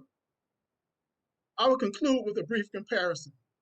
During the Civil War, 200,000 men, 40,000 women, and 20,000 children of African descent aided the Union Army in saving this country from white nationalist hatred and destruction. Afterwards, a very grateful president and Congress quickly acted to reward their service with previously denied acts of justice, issuing Special Field Order Number 15, granting 40 acres and a mule, and passing strong civil rights legislation and 3 constitutional amendments. Fast forward to November of last year. As the acts of January 6 proved, Blacks, with our overwhelming vote for the Democratic Party, again helped save America from white nationalist hatred and destruction. It is now time for this 117th Congress to be as justice rendering as the Reconstruction Congresses. Passing H.R. 40 on the way to full reparations is how. A. Luda Continua, Pomoja, and Billy Shaka, Asante Sana, the struggle continues. Together we will be victorious. Many thanks to this committee. Mr. Howard, thank you for that very powerful testimony. I'm delighted now to yield to our next witness, who is Dryzen Heath. Ms. Heath is Assistant Research and Advocate with the U.S. Program of Human Rights Watch, a leading domestic research and advocacy on reparations and reparative justice, as well as human rights around the world. Her most recent research endeavor, the conditions of pervasive inequality and structural violence stemming from the 1921 Tulsa Race Massacre, of which we commemorate 100 years this year. Prior to joining Human Rights Watch, she worked as a special assistant to the director and counsel of the Brennan Center, Washington, D.C. office, and was a researcher at the Center for Research in Education and Social Policy at the University of Delaware. Ms. Heath holds a bachelor's degree from Wesleyan University. Ms. Heath, welcome, and you're recognized for 5 minutes. On behalf of Human Rights Watch, it is an honor to be here today. Thank you to the subcommittee for this opportunity to testify about this important piece of legislation. I am Dryzen Heath, a researcher and advocate on racial justice issues within the U.S. program at Human Rights Watch, an international organization that investigates human rights violations in over 90 countries around the world, including in the United States. The concept of reparations is well established in international human rights law. At its core is the idea that economic and social conditions cannot improve without addressing and repairing harm. The U.S. has never fully or properly reckoned with the gross human rights violation of chattel slavery and the post-emancipation racist policies that continue to impact Black people in the U.S. today. If racial justice is ever to be achieved, repair needs to be a part of the equation. Chattel slavery was national policy, reducing humans to the status of property, subjecting them to horrific violence and unspeakable cruelty, while simultaneously exploiting them through forced labor that laid the foundation for the U.S. global economy as we know it today. The harms of enslavement range from mass death to routine torture and sexual violence, to deprivation of education, food, medical care, and sanitation. The trauma of such harms have been passed down generationally. Post-emancipation promises of restitution in the form of 40 acres and a mule were broken.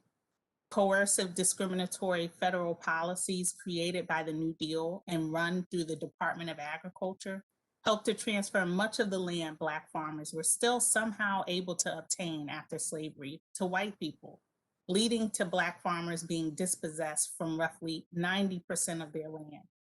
In the 19th and 20th centuries, Black codes and Jim Crow laws denied Black people the right to vote, serve on juries, allowed them to be exploited for cheap labor, and excluded them from nearly every aspect of daily life, reinforcing white cultural, political, and economic power, and perpetuating and deepening racial inequalities.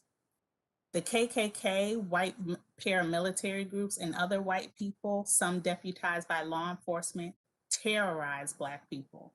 In 1921, for example, a white mob burned down the prosperous Greenwood district in Tulsa, Oklahoma, then known as Black Wall Street, killing hundreds of people. The government didn't provide reparations or help rebuild.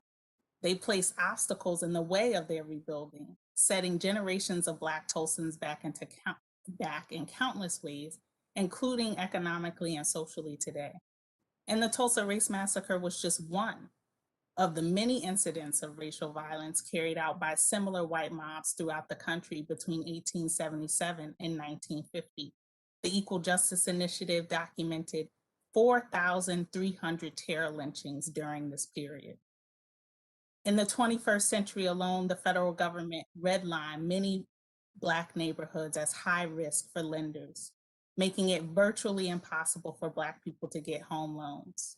Urban renewal programs tore down blighted areas, primarily low income and communities of color, displacing hundreds of thousands of families in the process. And federally financed highway systems destroyed Black neighborhoods. All of these policies contributed to institutional racism and the creation of present-day economic, education, employment, housing, food, sanitation, and health inequities. We've seen firsthand the disproportionate impact of COVID-19 on communities of color, leading to more suffering and death.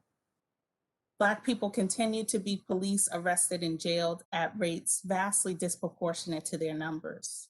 For example, making up 40% of those incarcerated, but only 13% of the overall population. In this way, our policing and criminal legal systems maintain unequal power structures created and dominated by white people, preserving white supremacy. The failure to provide full acknowledgement and repair has clearly worsened injuries in the Black community. How can a nation truly heal if it takes no action towards acknowledging the full scope of pain and dressing the punctured wounds of racism? The US government has created commissions in the past, like the one proposed by HR 40, to document and remedy violations. Rather than asking why at this stage, Congress should be asking how.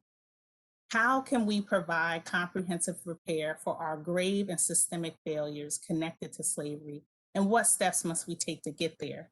I urge Congress to account for and repair systemic racism rather than to ignore it and embody it. We are at a defining moment in US history, and reparative justice for the legacy of slavery demands facing the fierce urgency of now. Thank you.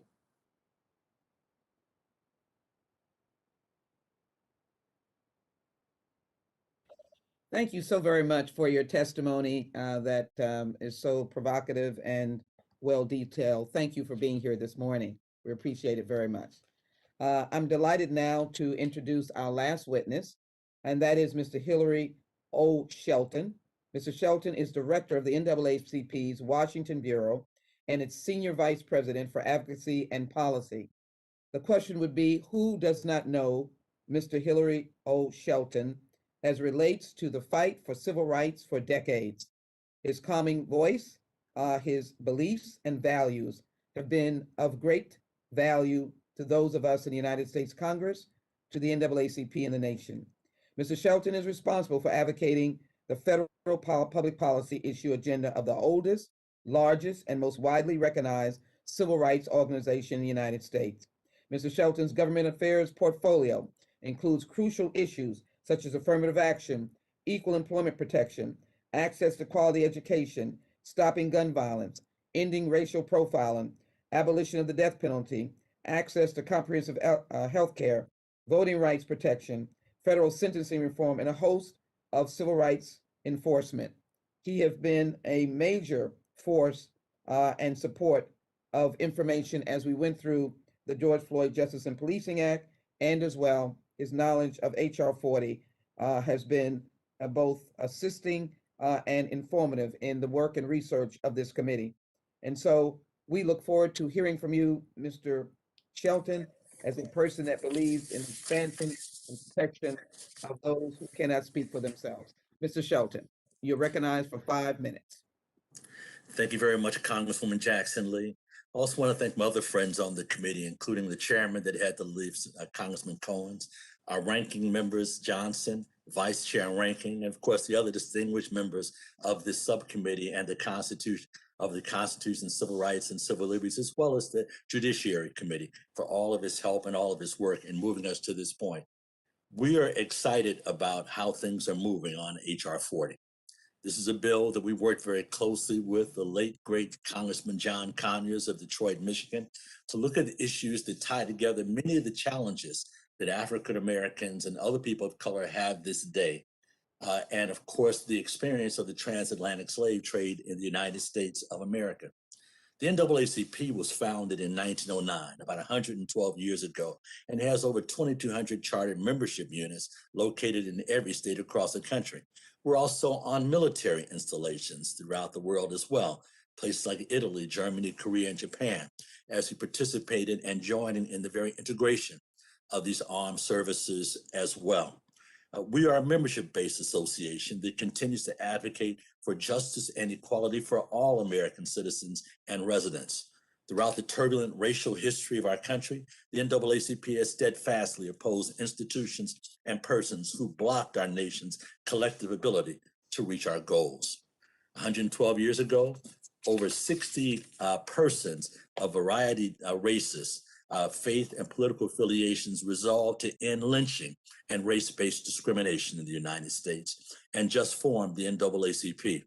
Just 20 years before the founding of the NAACP, Black men began voting and holding elected offices on the state and national level, including several who were served in our United States House of Representatives and the United States Senate were from Southern states.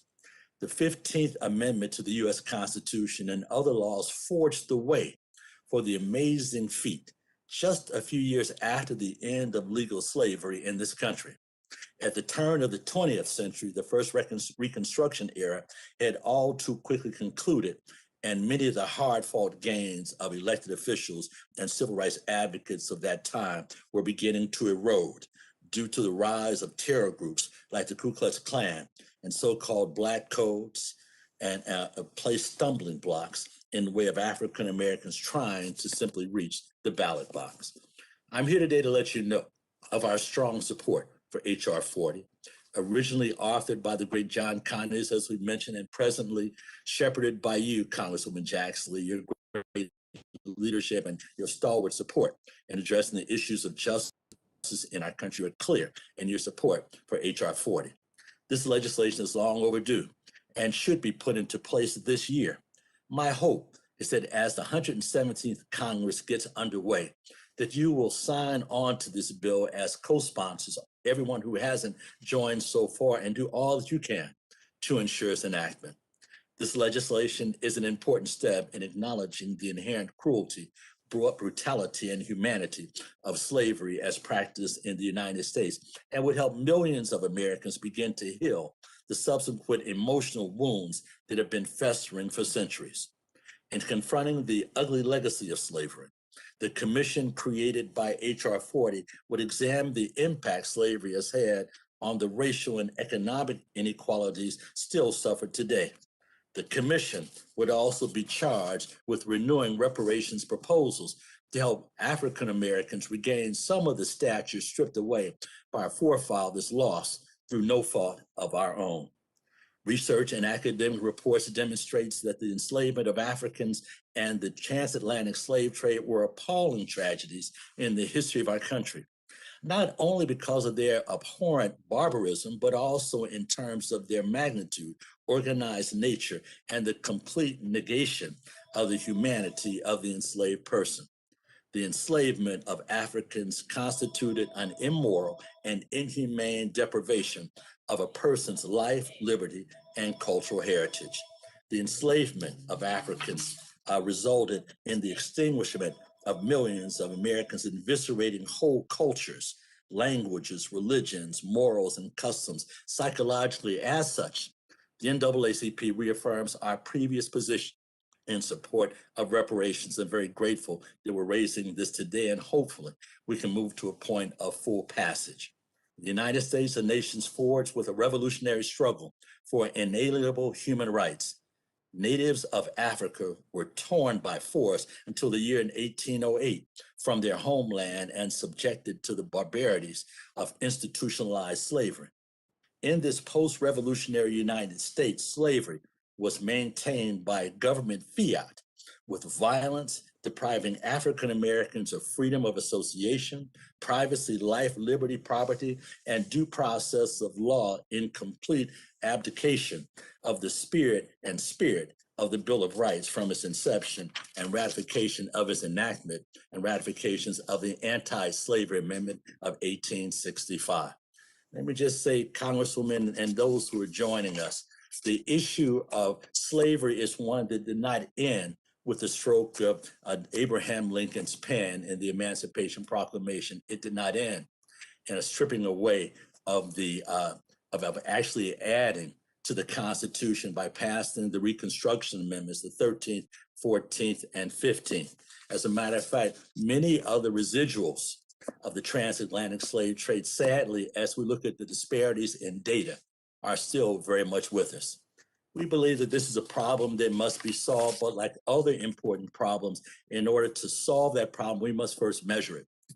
As we're looking at those life conditions that affect African Americans and others in our country, we would look at issues of home ownership. And we would see that in wealth development that African Americans are less likely to own homes than white Americans. One of the key bridges to our wealth in the United States, that is investments to be able to continue to educate and train our children and to prepare for retirement as we become older and older.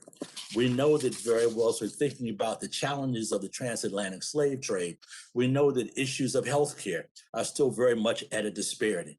As we've gone through this pandemic, we recognize disproportionately the African Americans, the descendants of the slave trade, in many cases have no health insurance, and in many other cases are underinsured along those lines as well. And that's why, as we look at whether it's issues of education and an opportunity for a high quality education and support for our HBCUs, whether we look for small business development, whether we look at other health concerns and other life concerns, such as our criminal justice system, we see that the long legacy of slavery has been something that has actually had a very damaging impact on African Americans, the African American communities, and our families. And we believe that the best way to solve that problem is to take it on head first. And it's like everything else, we want to do the research, we want to hold the hearings. We want to formalize a process in which we can make sure we have the accurate information and we can move forward to making our nation greater still. So Congresswoman Jackson, I want to thank you for the opportunity for the NAACP to testify today. I want to thank you for your leadership and your continued stalwart support for the importance of all Americans. And certainly as we look at the issues that impact the African American community, you've been front and center. So we thank you very much for that. And I look forward to any questions we may have in this process. Mr. Shelton, thank you so very much for, again, your testimony. It is now time to begin the questioning.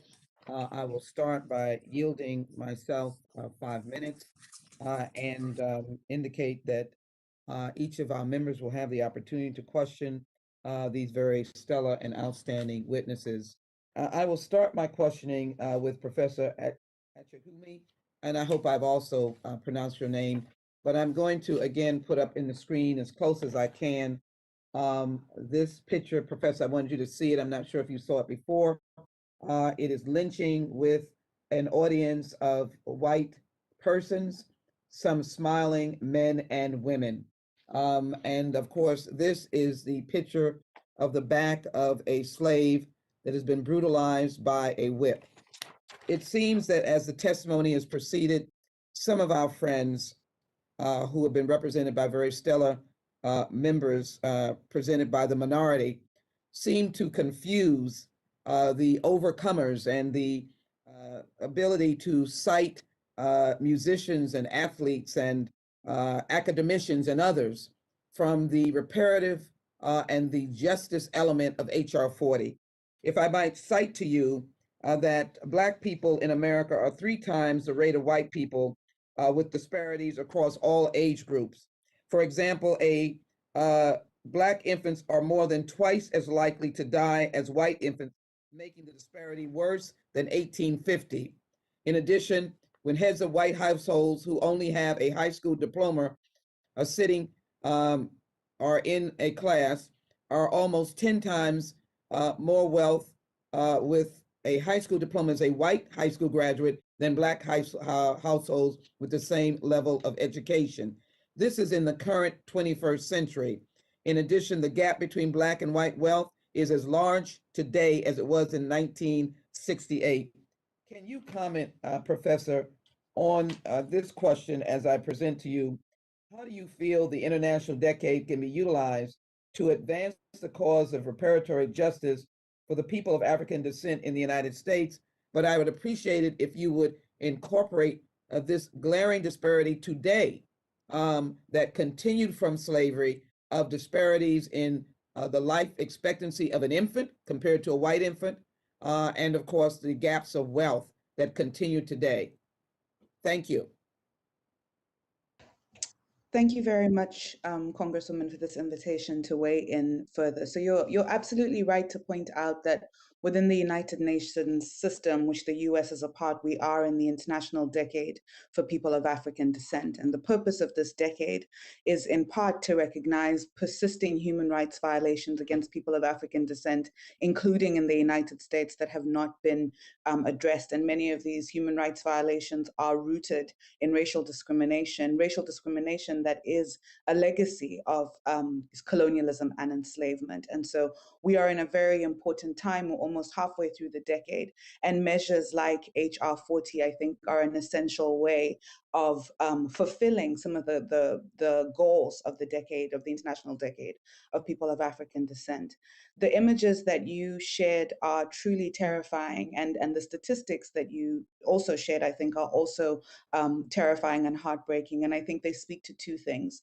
One is that reparations is about addressing injustices against individuals. So when you show me the image of the people who were lynched under the International Convention for the Elimination of Racial Discrimination, victims of racial injustices such as those are entitled to reparations for the harms that those individuals experienced. But even beyond that, reparations is about undoing structures of racial injustice that are a result of legacy and legacies of enslavement, such that pointing to individuals who are Black, who have succeeded, who are people of African descent, and who are descendants even of slaves, and pointing to their successes can't negate the fact that we have persisting structures of injustice that have to be addressed, including through a reparations frame. And so I think it's important to keep sight both of remedying individual harms, undoing structures of injustice that are connected to legacies of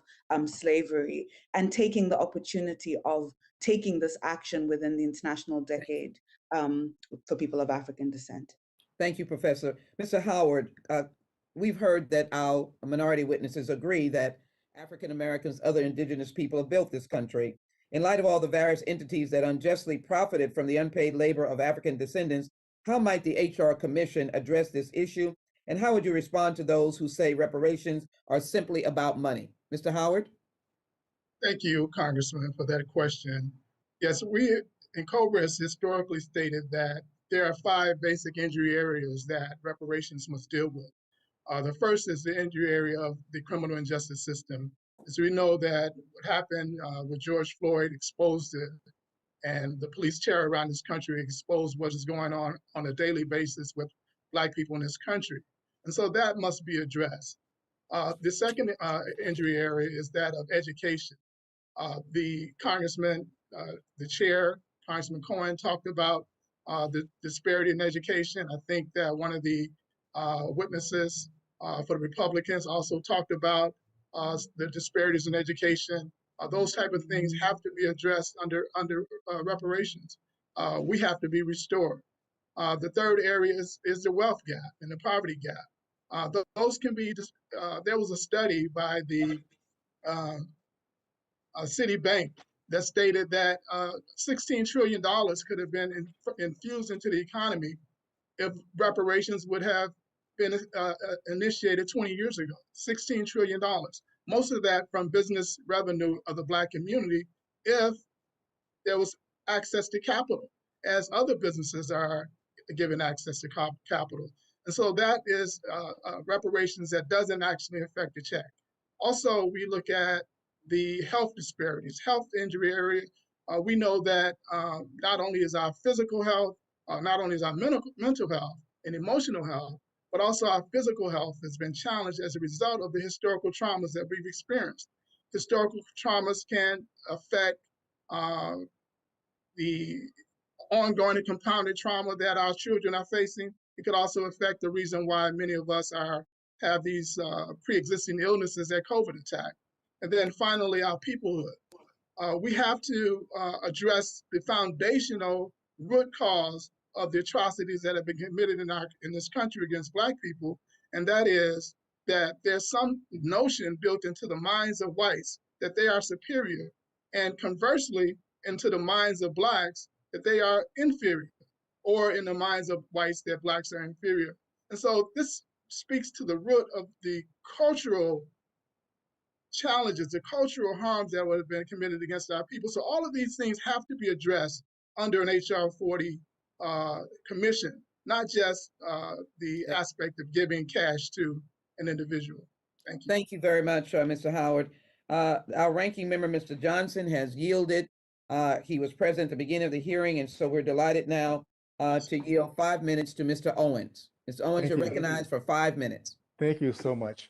I think I'm going to start asking my questions in a second, but I'd like just to bring back a little bit of history, because I think history is really important as we talk about our past and where a lot of our evils have happened.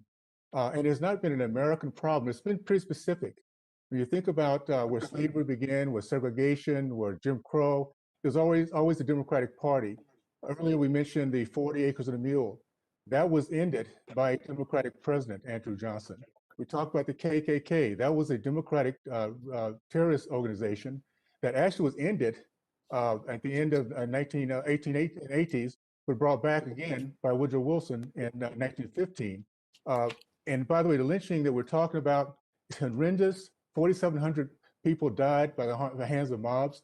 1,300 of those were whites, Italians and Catholics, because we're looking at a people that were just angry, evil people that hated anything that was different from them. So I think it's important to keep that in mind. And if we want to talk about reparations, let's look more specifically in terms of the people that actually did it.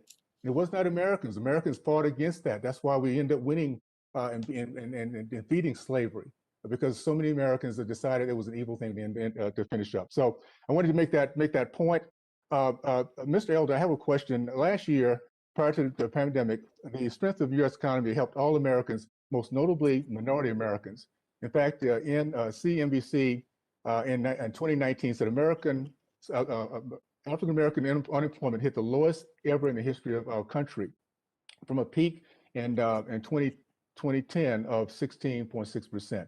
First of all, how did that happen, and is that in your understanding correct, those particular numbers? Well, that's right. It happened because taxes got lowered, regulations got eased, and the economy took off. And when the economy takes off, those who are unskilled disproportionately improve, just as happened during the Reagan administration. During the Reagan administration, Black adult unemployment fell faster than did white adult unemployment. Hispanic adult unemployment fell faster than white unemployment fell. Black teen unemployment fell faster than white teen unemployment. Good economic policies work. Equal rights and equal results are two very different things, and that's what I think we're getting confused about here. Everybody's entitled to equal rights, but nobody's entitled to equal results. One of the witnesses, I believe it was Mr. Shelton, referred to Africans as being torn out of their country. Well, according to Harvard's Henry Louis Gates, that's not how it happened at all. 90% of Africans were sold by African chieftains who conquered them in tribes, sold European slavers and to Arab slavers. And speaking of Arab slavers, the Arab slave trade took place centuries before the European slave trade did and lasted longer, and the death rate was much, much higher. So as we talk about who pays who, this is going to be one of the greatest generational transfers of wealth back and forth, because virtually every people on the face of the earth was involved in slavery. Europeans enslaved Europeans, Africans enslaved Africans, as mentioned. Native Americans even enslaved Native Americans, Asians enslaved Asians. In fact, white Muslim slavers took more whites out of the Mediterranean than European slavers took Blacks out of Africa to North America. So figuring out who owes what is going to be a hell of an achievement. Now, I've been in radio and TV for some 35 years. And during that time, I have been unsuccessful in getting some of these Black leaders on my program. Al Sharpton won't come on, Jesse Jackson won't come on, Farrakhan won't come on. I will give Congressman Jackson Lee credit, because she did come on my show several years ago. You may not remember it, Congresswoman, but she did come on several years ago. And one of the leaders I was able to get on was Kwesi Mfume, who's now back in Congress. He was then the president of the NAACP, having left Congress. And I said, Mr. Mfume, as between the presence of white racism or the absence of Black fathers, Which poses the bigger threat to the Black community? Without missing a beat, he said the absence of Black fathers. In 1915, 18% of Blacks were born outside of wedlock. That number now is almost 70%. I think most of us would agree that there was greater racism in 1950 than right now. We're not having a discussion about whether or not the welfare state has incentivized women to marry the government and incentivize men to abandon their financial and moral responsibility. And it was Barack Obama who said, a kid raised without a father is 5 times more likely to be poor and commit crime, 9 times more likely to drop out of school, 20 times more likely to end up in jail. Why aren't we having a discussion about the absence of Black fathers and all of the unintended consequences that flow through that? Congressman Owens mentioned the high schools in Baltimore where 0% can do math at grade level. Actually, it's 13 public high schools in Baltimore where 0% of kids can do math at grade level, and another half a dozen where only 1% can. Now, Baltimore is a city where in 2015, Freddie Gray died in police custody, as you know. The mayor was Black. Number 1 and number 2 running the police department, Black. City council, all Democrat, majority Black. 3 of the 6 cops who were charged, Black. The gentleman has expired. I'll allow the witness to complete his answer. Okay. Elder, complete your answer. Thank you. The judge before whom 2 of the officers tried the case was Black. The state attorney who blocked the charges against the officers was Black. The U.S. attorney was Black, and the president of the United States is Black. And we're talking about systemic institutional racism. To me, it's crazy. Thank you, Mr. Elder, and we are certainly appreciative of your words, and we well know that all of those suggestions that you've made is exactly what a commission does. It is fact-finding, it repairs, and it develops proposals. I'm delighted now to yield to a longstanding supporter of H.R. 40 and the chairman of the full committee, Mr. Nadler of New York. Mr. Nadler, you're recognized for 5 minutes. Thank you very much, Madam Chair. Secretary Weber, through your efforts, the state of California passed legislation to establish a task force to study and develop reparation proposals for African Americans. How do you envision the structure and operation of a reparations commission or task force? And can you highlight the key differences between the California approach and that of H.R. 40? Well, you know, the California approach is kind of modeled after H.R. 40, and it was passed last year, and we're currently in the process of selecting the members of the task force. It is a task force that is the governor's task force that will have the governor select individuals from that he thinks should be a member of. It's a 9-person task force. We have 2 members. The governor will have 5. We have 2 from the House, from the Assembly, and 2 from the Senate. So the task force will basically be a 9-person task force. Our goal is to try to use not only the experts that are in the field to inform the task force, but also to utilize the universities of California. I am in charge of the California Archives as a Secretary of State to use our archives. Also for research, members have already begun to submit information. The goal is to collect the information about what role California played in the whole issue of enslavement, and then to begin to talk about its impact with regards to the disparity of resources that exist in California. California is the 5th largest economy in the world, yet it has the greatest wealth gap of any state. The wealth of African American is $1 in comparison to $100 of a person who's white with similar education and background. And so when we look at that, this group will begin to form discussions concerning it. This is not the first effort at reparations. In the past, there have been a couple of bills that have passed with reparations looking at California's insurance policies, also how the insurance industry benefited financially from reparations. It's also had, so we have our insurance commissioner who's compiling data and information with regards to that. This group will then begin to, after they have had a number of hearings, we plan to also have hearings that will educate California so the people in California understand what has happened with reparations. Too often we think that the only thing we need to do is give somebody some money and everybody's okay. That is not going to be the issue with the system as deep and pervasive as slavery has been in California and across the nation. Those recommendations will then be taken by the commission and by the legislature, hopefully led by the California Legislative Black Caucus and then put into law, put into programs of budget those kinds of things that are essential so that we can measure the impact that's there and begin to repair the damage that's been done. The task force will then obviously not only have staff and the persons who are working on the budget that will come out of it. So beginning in June, this task force will have been formed and will begin to hold hearings and recommendations that will come forward. Hopefully we can share those with you, with the experts that are there. We hope to be able to use the resources of our institutions to basically set the stage for what really happened in California. That will also be probably a mirror for what is happening across the nation. Thank you very much. Now, Mr. Howard, governments, corporations, industries, religious institutions, educational institutions, private estates, and other entities have all played significant roles in supporting the institution of slavery and its vestiges. In light of all the various entities that unjustly profited from the unpaid labor of African descendants, how might the Commission address this issue? Thank you, Chairman Nadler. Well, as you stated, there are 4 basic components of actors in the crimes of enslavement. That's the state and local governments and federal governments, corporations, institutions like universities, the church, as well as individual families. And so all of those have to be brought under question when we go into a commission to study the harms in which present-day African Americans face as a result of those atrocities. We know that, like in Chicago, there's a family, the McCormick family, that has a foundation. The McCormick family was made wealthy by an invention that was stolen from an African off their farm. It became the mechanical reaper, which freed millions of Americans from the farm and allowed them to go into industry. The McCormick family, from which the McCormick Expo Theater is named after, the largest expo center in America. They have an obligation.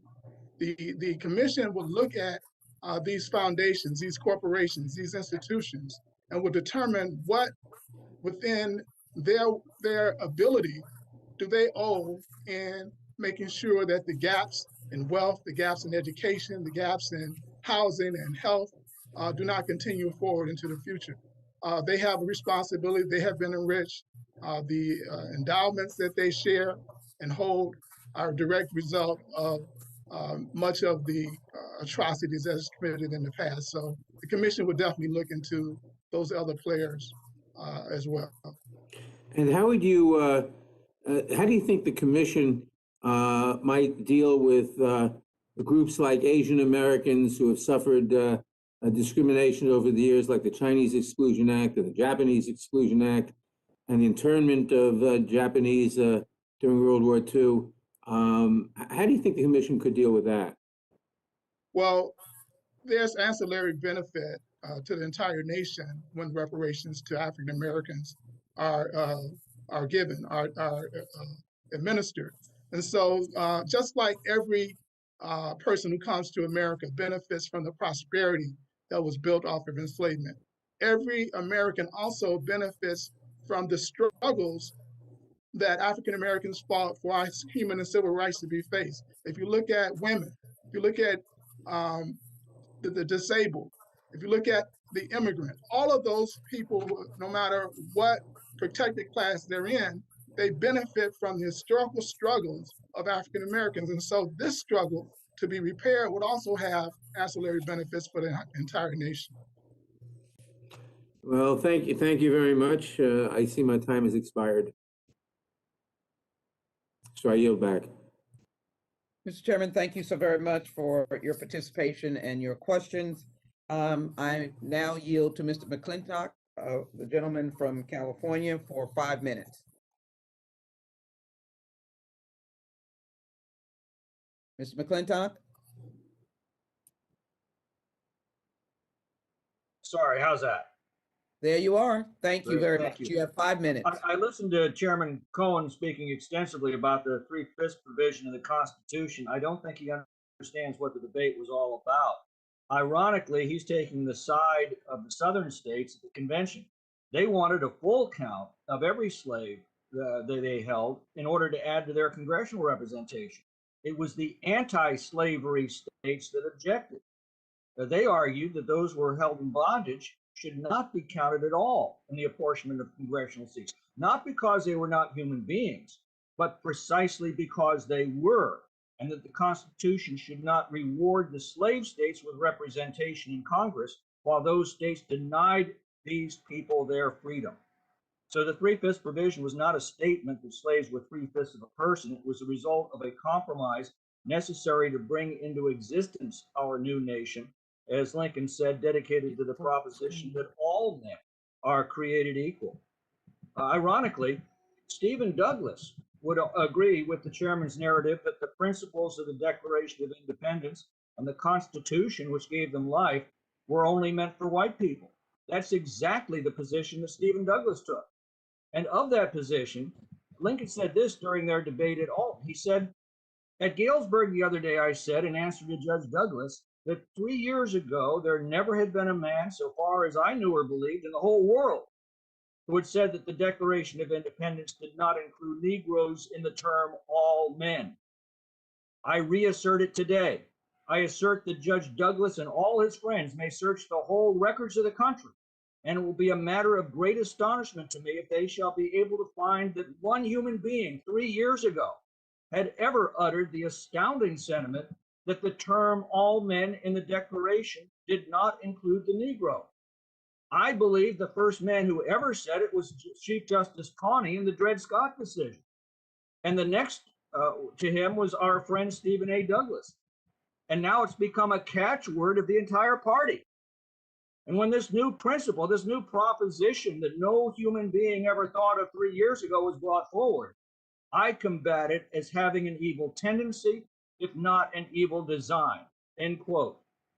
In fact, in his Cooper Union speech a year and a half later, Lincoln systematically dismantled this argument by tracing the votes of every one of the American founders who consistently opposed slavery whenever the issue arose. He meticulously documented that their vision was of a nation of free men and women of all races and religions together, enjoying the blessings of liberty and the equal protection of our laws.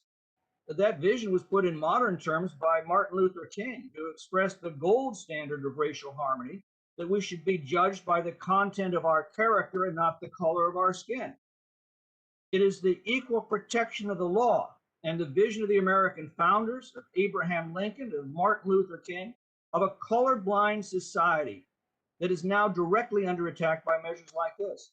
I can't imagine a more divisive, polarizing, or unjust measure than one that would, by government force, require people who never owned slaves to pay reparations to those who never were slaves, based not on anything they'd done, but because of what race they were born. Fortunately, we have a constitution that forbids such an injustice. Some of those provisions were won by hundreds of thousands of Americans, like my ancestor, James H. Ewing of the 3rd Iowa Volunteer Infantry Regiment. He was 24 years old when he was killed on April 6, 1862 at Pittsburgh Landing on the first day of what became known as the Battle of Shiloh. In the words of his brother, James gave up his life at the Battle of Shiloh, fighting to save our free government. Yes, there are racists in our society. There are racists of all colors in every society. It is the baser side of human nature. But no nation has struggled harder to transcend that nature and isolate and marginalize its racists than have Americans. Racism is the practice of according rights and privileges not based on equality under the law, but rather according to what race a person was born. The measure before us today exemplifies that practice, and Lincoln was right. It is evil in both its tendency and its design. And with that, I'll yield to my friend Larry Elder for any closing thoughts he might have. Congressman, thank you so much. I agree with, of course, everything you said. And Congressman Cohen did completely butcher the 3/5 argument, and thank you for correcting the record. He also referred to a civil rights warrior named Bayard Rustin. Bayard Rustin was an acolyte of Martin Luther King, and Bayard Rustin was both Black and gay and did not support race-based preferences. The Urban League at the time was run by Whitney Young. Whitney Young supported a 10-year period of time where he argued for a Marshall Plan for Black people. Again, 10-year period of time. This was 1965, so it would have long since been over had the board approved it, but they didn't. One board member said, "Are you crazy? Here we are telling America to be fair, and you're telling, quote, you're telling Americans to, quote, hire Negroes just because they're Negroes, close quote. We oppose it." So this is completely divisive. And I want to quote somebody who once was asked about reparations, and he said this, and I'm quoting, "It is easy to make that theoretical argument, but as a practical matter, it is hard to think of any society in human history in which a majority population has said that as a consequence of historic wrongs, we are now going to take a big chunk of that nation's resources over a long period of time to make that right," end of quote. He said, as a practical matter, it is virtually impossible to do. That gentleman was Barack Obama, and he was right. I also heard one of the witnesses refer to the belief that white people are superior and their belief that Black people are inferior. Well, they can believe what they want to believe, but the facts are that young Black people have higher self-esteem than do young white people, and much higher self-esteem than do young Asian people. So if the argument is that historical discrimination and Jim Crow has somehow caused Blacks to think of themselves as less than Blacks, it ain't working. Blacks have higher self-esteem than virtually any other race in America. Also, a couple of times the police have been hammered. Let me just mention that a few days ago, a man was in his backyard minding his own business. Apparently, he fit the description of a man. Time has expired. The gentleman's time has expired. Thank you. And now it's my pleasure to recognize a new member of this committee, an outstanding new member from North Carolina. I recognize the gentlelady, Ms. Ross, for 5 minutes. Thank you so much, Representative Jackson Lee, and thank you for your leadership on this issue. I am from North Carolina, and I have a background working on civil rights issues here in North Carolina. And we've heard a lot today about the history of slavery, the history of racism. I can tell you that our work is not done. I want to give us a short shout out to North Carolina, though, because it is one of 9 states that has issued a formal apology for slavery. And it's one of the states that, in a bipartisan way, has come up with reparations for forced sterilizations. And so as we think about the history of racism and slavery in this country, we have to have a conversation about the truth of the past, about the harms that have been inflicted, and about the appropriate way for all of us to go forward.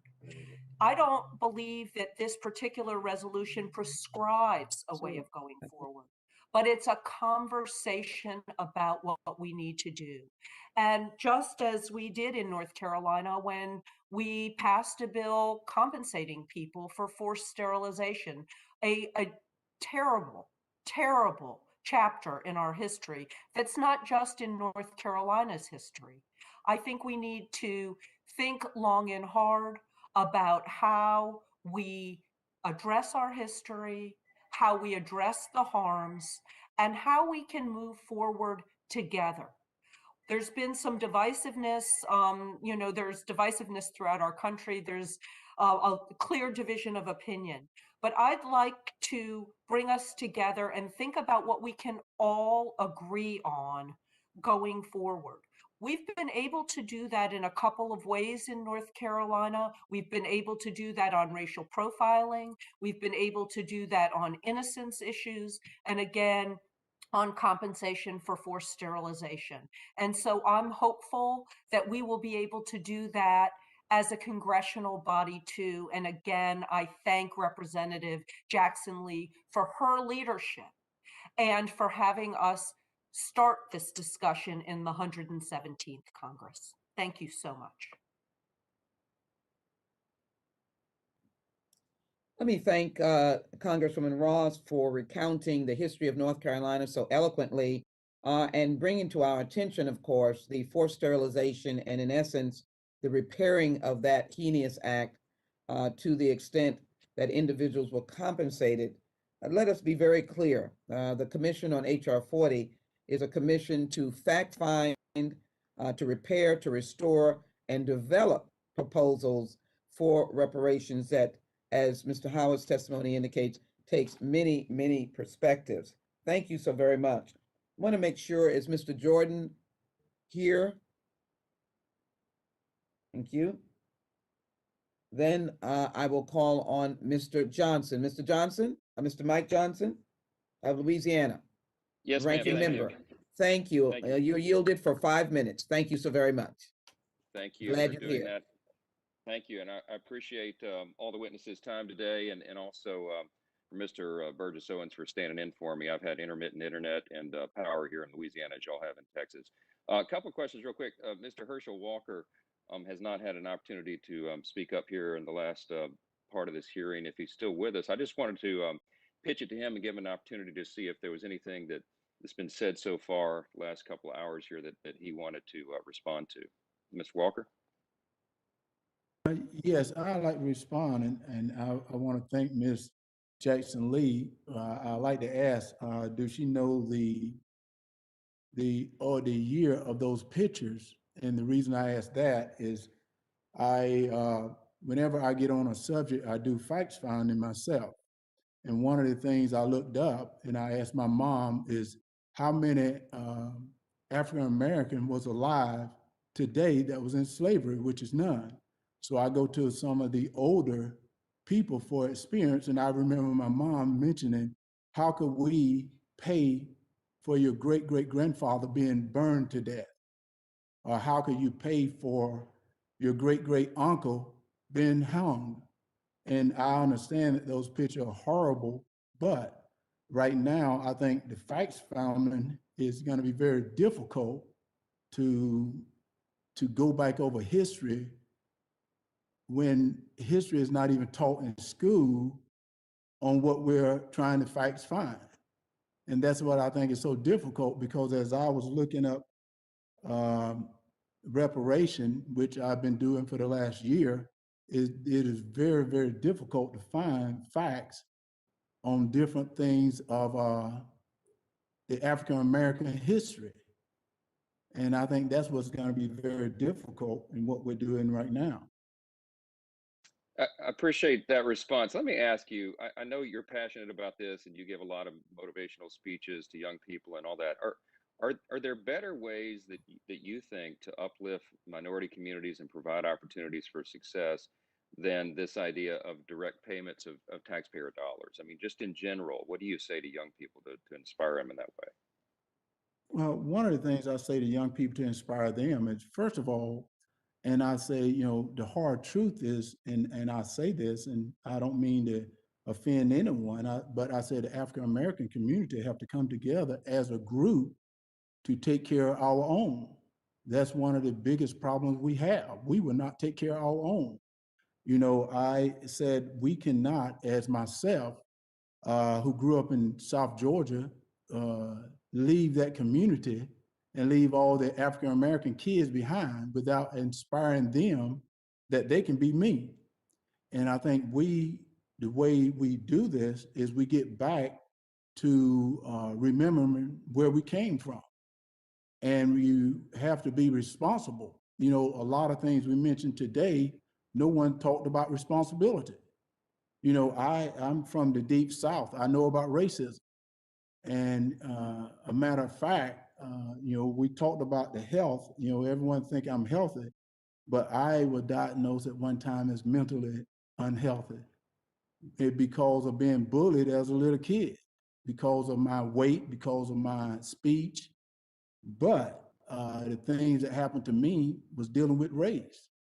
And I overcame through education, which is one of the major things that I talk to the young people today is education is more important than anything in life, because when you educate yourself, you're able to see the truth for yourself.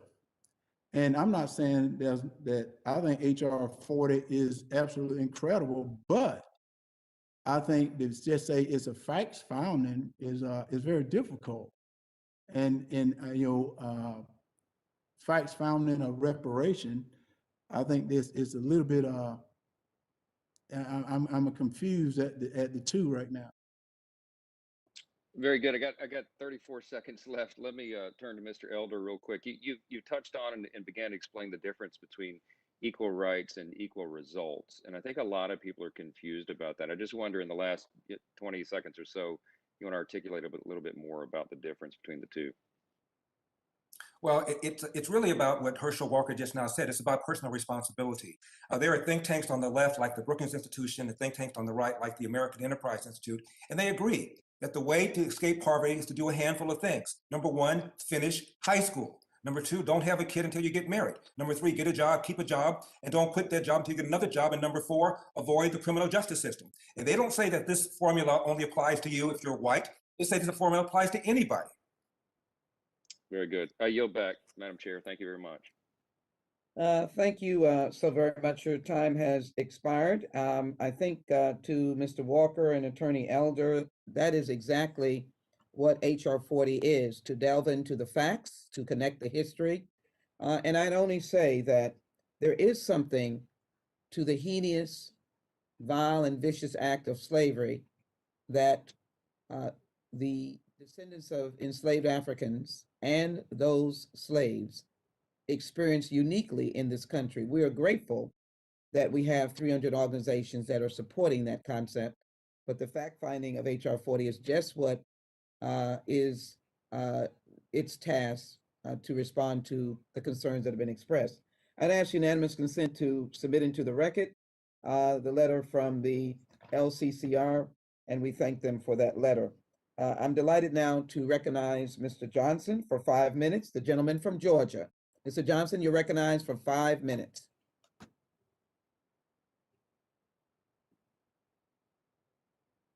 Thank the gentlelady for the time and for the introduction of this very important legislation.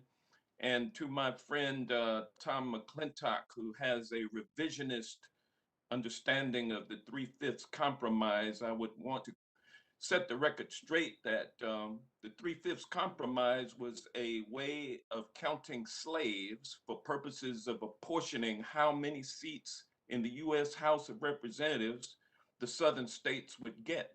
And of course, those 3/5 of human beings did not have the rights of human beings. They were just counted for purposes of human beings. But even then, it was a discount, 3/5.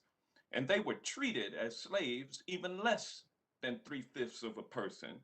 And to my friend, Mr. McClintock, I'm so happy that you can track your forebearers all the way back and beyond, probably 1861. But that was at a point where our Black families had been torn apart. We can't go back. I can't go back and trace the lineage of my family further than about the 1880s. And even then, it is not certain. So you are so fortunate as a white male to be able to track your people all the way back probably into the 1700s, maybe even earlier than that. And you have no idea how hurtful it is for the Black psyche to not have a sense of our history further back than it is reported by white folks who get it wrong to keep us misunderstanding of our value to society. And, you know, I mean, I can't express to you the psychological wounds that still exist that HR 40 would help to get at. Attorney Elder, in your response to a question from Congressman Owens, you mentioned Professor Gates at Harvard University. So I assume that you're familiar with Professor Charles Ogletree, the esteemed African-American professor at Harvard Law School, are you not? You familiar with him? I'm aware of who he is, yes. And Professor Ogletree is a prominent advocate for reparation, and he has stated, quote, "The reparation movement should not focus on payments to individuals. The damage has been done to a group, but the damage has not been done equally within the group. The movement must therefore focus on the poorest of the poor It must finance social recovery for the bottom stuck, providing an opportunity to address comprehensively the problems of those who have not substantially benefited from integration or affirmative action. My question, Attorney Elder, do you agree that there are Black folks in America who are stuck at the bottom due to the legacy of racism, slavery, and Jim Crow, and that America should take affirmative action to address employment, healthcare, housing, and educational disparities that plague our people to this day? Congressman Johnson, thank you very much for the question. Obviously, there are Black people who are poor. The extent to which the poverty is a result of slavery and Jim Crow is tenuous at best. The larger factor behind Black poverty is the absence of fathers in the home. As I mentioned earlier. Okay, well, let me stop you right there because I do understand. And Mr. Howard, what is your response to my question? Well, certainly there's a direct contribution, direct connection. As Mr. Elder talked about fatherless homes, we see that it was an Illinois Transatlantic Slave Trade Commission, the only slave trade commission in the country. In 2005, an economist, Linwood Tahi, stated that he found out that Black men married at the same rate as white men, as the same rate of Hispanic men. And the rate in which they married was determined by their labor force participation. So where you had 90% labor force participation, the marriage rate would be anywhere from 8 to 15 points below the labor force participation. So when you come forward to now, where you have less than 50% labor force participation among Blacks because of this discrimination, because of racism, because of the separate development, the apartheid of Jim Crow, you have this 50% labor force participation in major cities in America, you're gonna have a 15 to 8% lag in two-parent families. And that's exactly what you have. So when Mr. Elder talks about the fatherless homes and the destruction of Black families, it's directly related to the inherent anti-Blackness that this country is built upon and that we still suffer from today, and what HR 40 must address. Thank you, Professor Achiome. A recent Harvard study suggests that reparation could provide health benefits for not only Black Americans, but for the entire nation. How can reparation eliminate health disparities among Black Americans? And what would these remedies look like? Thank you very much for your question. And I think this is why the bill is so important, is because it provides an opportunity to study exactly answers to questions such as that and to draw on comparative experiences of other countries. So for example, Colombia had one of the most ambitious reparations programs that we're aware of in different parts of the country. And part of that reparations program included providing healthcare to people who had suffered extreme human rights violations. So I would say reparations can play a role in addressing health disparities because they are about undoing structures of injustice, including structures of racial injustice that produce health disparities. But I would say that in terms of the concrete solutions that would be relevant in the United States, the most advisable thing would be to pursue exactly what I think this bill is trying to push for, which is an in-depth study that would allow for responses that would be tailored to different local contexts. Thank you. Mr. Walker, does it surprise you to learn that HR 40 does not include a proposal to make cash payments to Black people in America? Well, I never thought HR 40 when I read was just about the payment to Black America. Well, that's what you said in your statement.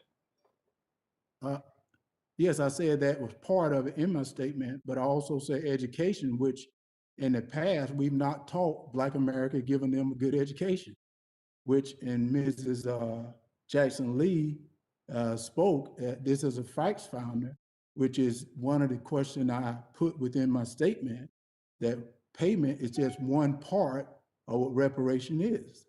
and its education. It is not Point in order. talking Point in about order, payments please. for Point of individual order. Black people. Point of With order. that, I'll yield back. I'm out of time. Gentleman's time has expired. Is Mr. Let me call on the next member. Is Mr. Roy present? Ms. Fishback? Yes, Madam Chair. Ms. Can you hear me? Fishback? Yes. Ms. Fishback, you're recognized. The gentlelady from Minnesota is recognized for 5 minutes. Thank you, Madam Chair, and I would Thank like to you. yield my to Congressman Owens for however much he may use. And I'd like to Mr. thank you so Owens much. from Utah is, and I stand corrected, I think I might have said Colorado earlier, Mr. Owens. Those are beautiful states, but I know you want to be from Utah, and you're recognized for the time the gentlelady has yielded to you for 5 minutes. Thank you so much for that. I appreciate it. I would like to just ask Mr. Elder if he has any comments to say the response to Representative Hank Johnson's question that he had asked earlier. I'd like to continue this conversation about that. I do. We've been talking about disparate outcomes as if the disparate outcomes by definition mean racism. There was a young attorney named Barack Obama who joined with other attorneys to file a class action lawsuit against Citibank some years ago. And as a result of the class action lawsuit, the Citibank agreed to grant mortgages to 186 people who had applied, turned down, and the applicants argued that they were turned down because they were Black. Well, they got the loans, and virtually nobody was able to keep up with the loans. Many of them went into default, which indicated that the bank was not discriminating against these would-be Black borrowers. Also, studies have found that community Black banks often have a higher turn-down rate for would-be borrowers than the majority banks because they are more thinly capitalized. So just because something has a disparate outcome does not mean that that outcome was a result of racism. We've also talked a lot about the police officers. A few days ago, as I started to say, a man was in the backyard of his own house, matched the description of a suspect who was running on foot. Police officer chasing, mistook the homeowner for the suspect, shot and killed him. I doubt that very many people you know about this, and the reason you don't know about it is because the cop who shot the suspect was white. The suspect was white. This took place in Idaho. Therefore, nobody gave a rip. But I assure you, if this had been a Black suspect and a white cop, we'd know his name. The fact is, there are more unarmed white people killed every year by the police than unarmed Blacks. The media couldn't care less. CNN couldn't care less, giving Black people the false impression that the police are mowing down Black people just because they are Black. It is true that the police are 2.5 times more likely to kill a Black suspect. It is also true that a young Black man is anywhere from 7 to 10 times more likely to be a victim of a homicide, almost always the victim at the hands of another young Black man. That's why the cops are there. The idea that there's systemic racism against Black people is a lie. And when it came to the election, the defenders of Biden were arguing, where is the widespread evidence of voter fraud? A fair question. Where is the forget about widespread, where is the evidence of police brutality against Black people? If anything, the evidence shows the police are more hesitant, more reluctant to pull the trigger on a Black suspect than a white suspect. It is a fraud, it is a con that is pushed upon this country, and we need to stop it. Thank you. To go to Mr. Walker, what is the message that you would give today to a young Black boys and girls that's different than the message that you received as you were coming up in the days of true racism back in Georgia? Mr. Walker. The message I would give today is responsibility. You have to be responsible. And that's one thing that I learned from my parents is responsibility. And to get back to Representative Johnson. Sorry, so 1 second. Someone has to mute. Please mute your. Can somebody please mute your? Madam Chair. And I want to preface this by saying that some of y'all have more experience going through this process. Is that Mike? In terms of redistricting than I could ever have. Okay, I don't know if there's anything we do about that, guys, to mute the background. There's some crosswires. It sounds like another hearing. I want to just briefly discuss why I think we need both voting protections in HR 1. Chairman, is there anything we can do about that, or we just kind of wade through it? Okay. It looks like about it now. Go ahead. Okay, good. All right. Go ahead, Mr. Walker. I'm sorry. Please continue, Mr. Walker. Did we lose him? I'm going to Okay, jump in here for a minute. I've been on the hearing and I appreciate Ms. Jackson Lee chairing. Just, I haven't kept up with the time. Where are we on the time on Mr. Owens? Can staff tell us? Mr. Owens, do you know? I don't have a timer. Yeah, 1 minute I and don't. 1 minute, Mr. Chairman, and 3 seconds. All right, Mr. Owens, continue. Okay. Thank you. Okay. Thank you. All right. Well, let me just because is Mr. Walker still there? If not, I'll just give back my time to. Yes, I'm here. Okay. Please finish up. You have about a minute or Go back so. to Ms. Finish up your Jackson Lee. comments. I go back to Ms. Jackson Lee said that we're in a facts founder. And I go now to, as Representative Johnson was speaking, facts founding is where is the education for African American? At the same time, we facts founding of why there are serious black on black crime. Because within my neighborhood, where I grew up, I don't experience that in Wrightsville, Georgia, but in Atlanta, Georgia, or in other large cities, that's one of the facts is that I would love to solve, to stop the black on black crime. Thank you. I yield back my time. Thank you. Thank you, Mr. Owens, and thank you, Ms. Jackson Lee, for chairing the committee while I was gone. We had an organizing committee meeting of natural resources, and if you don't get there and get to pick your committees, you're shut out for 2 years. But I've listened to most of the committee at the same time, so I've listened to Mr. Elder, and I've listened to Mr. Walker, and listened to Congressman McClintock and all, and I appreciate the testimony, and thank you, Ms. Jackson Lee. I think Ms. Garcia is next. Ms. Garcia, from your motel room, you're recognized. Actually, sir, it's a hotel. But nonetheless, the best part is that it is heated and I do have power here at this hotel. No water though.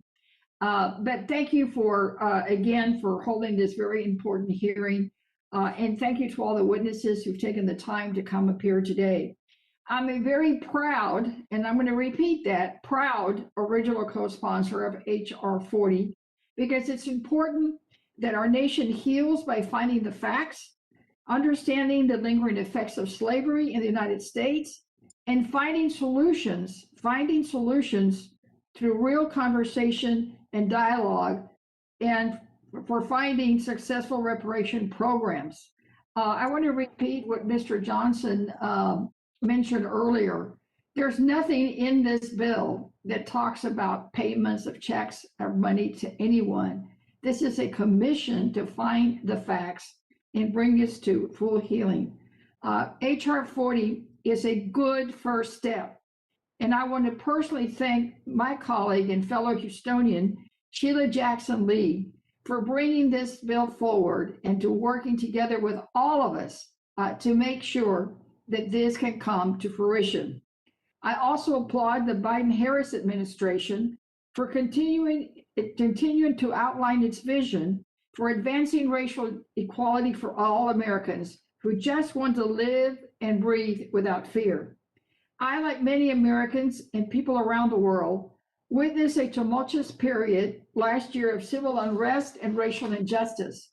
While I am proud to have joined my judiciary colleagues to swiftly pass the George Floyd Justice and Policing Act, it is clear that much more work needs to be done.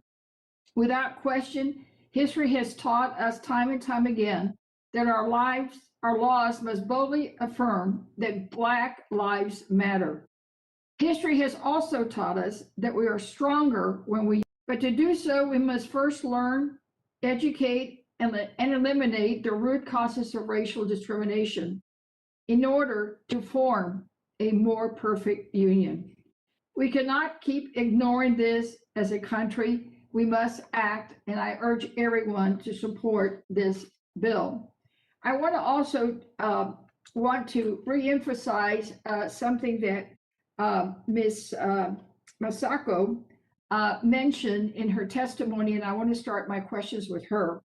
She says in her written testimony that this would be a first step to justice, and it would be also a first step for healing. It's interconnected, is it not, Ms. Masako? Yes, I think we didn't quite realize at the time how important the commission was for Japanese Americans in 1981, because we really didn't know about the camp experience. We didn't hear the stories from our parents. So for the people, as I said, to actually share their pain and their experiences, and for us, their children, to hear what they had to say and continue to hear what they had to say. It was a process. It was a process that, our community doesn't like to speak about pain. They didn't want those things to be brought out, but they did. And we're still actually working on healing as a community, even, 40 years later from that. It opened the door and it helped us to understand what happened and why our parents were the way they were, why we felt the way we did about ourselves, and why our children may also feel the way they do. So yes, it was a first step towards healing. Well, and I wanted to ask Ms. Weber, in the terms of the California Commission, you say in your written testimony that you can't wait till the federal government does what we need to do. So California now has their bill in place. Do you think that other states need to do that to help build a bigger groundswell of support? Or do you think that both can work in parallel? I think they can work parallel, as we plan to do with regards to the federal bill. But no state should be held back because the feds have not moved forward. This has been a very long journey of 40 years of trying to get this bill passed, HR 40, and through Congress. And you're a much larger institution with a tremendously diverse population in being represented.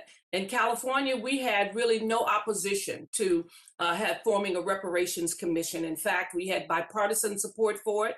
And we've gotten overwhelming support from organizations and others who are eager for us to have the conversation about reparations, about the history of California, California's role in enslavement, and to begin to talk about addressing a lot of the issues that we face.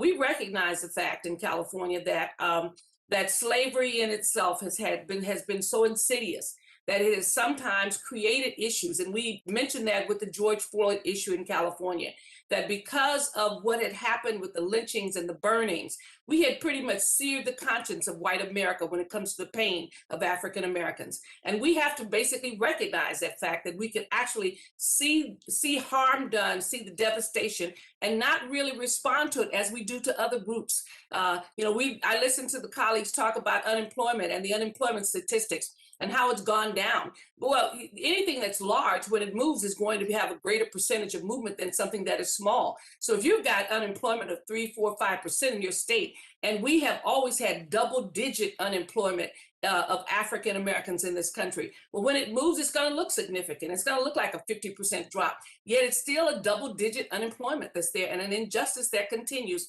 as we recognize in California. So we plan to move forward. We are moving forward. I shouldn't say we plan to. We are moving forward.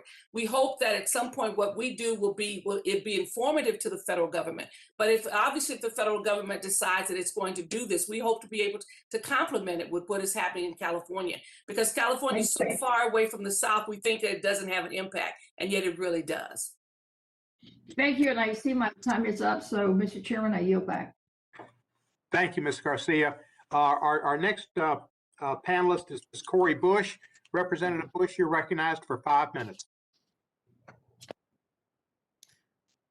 Right.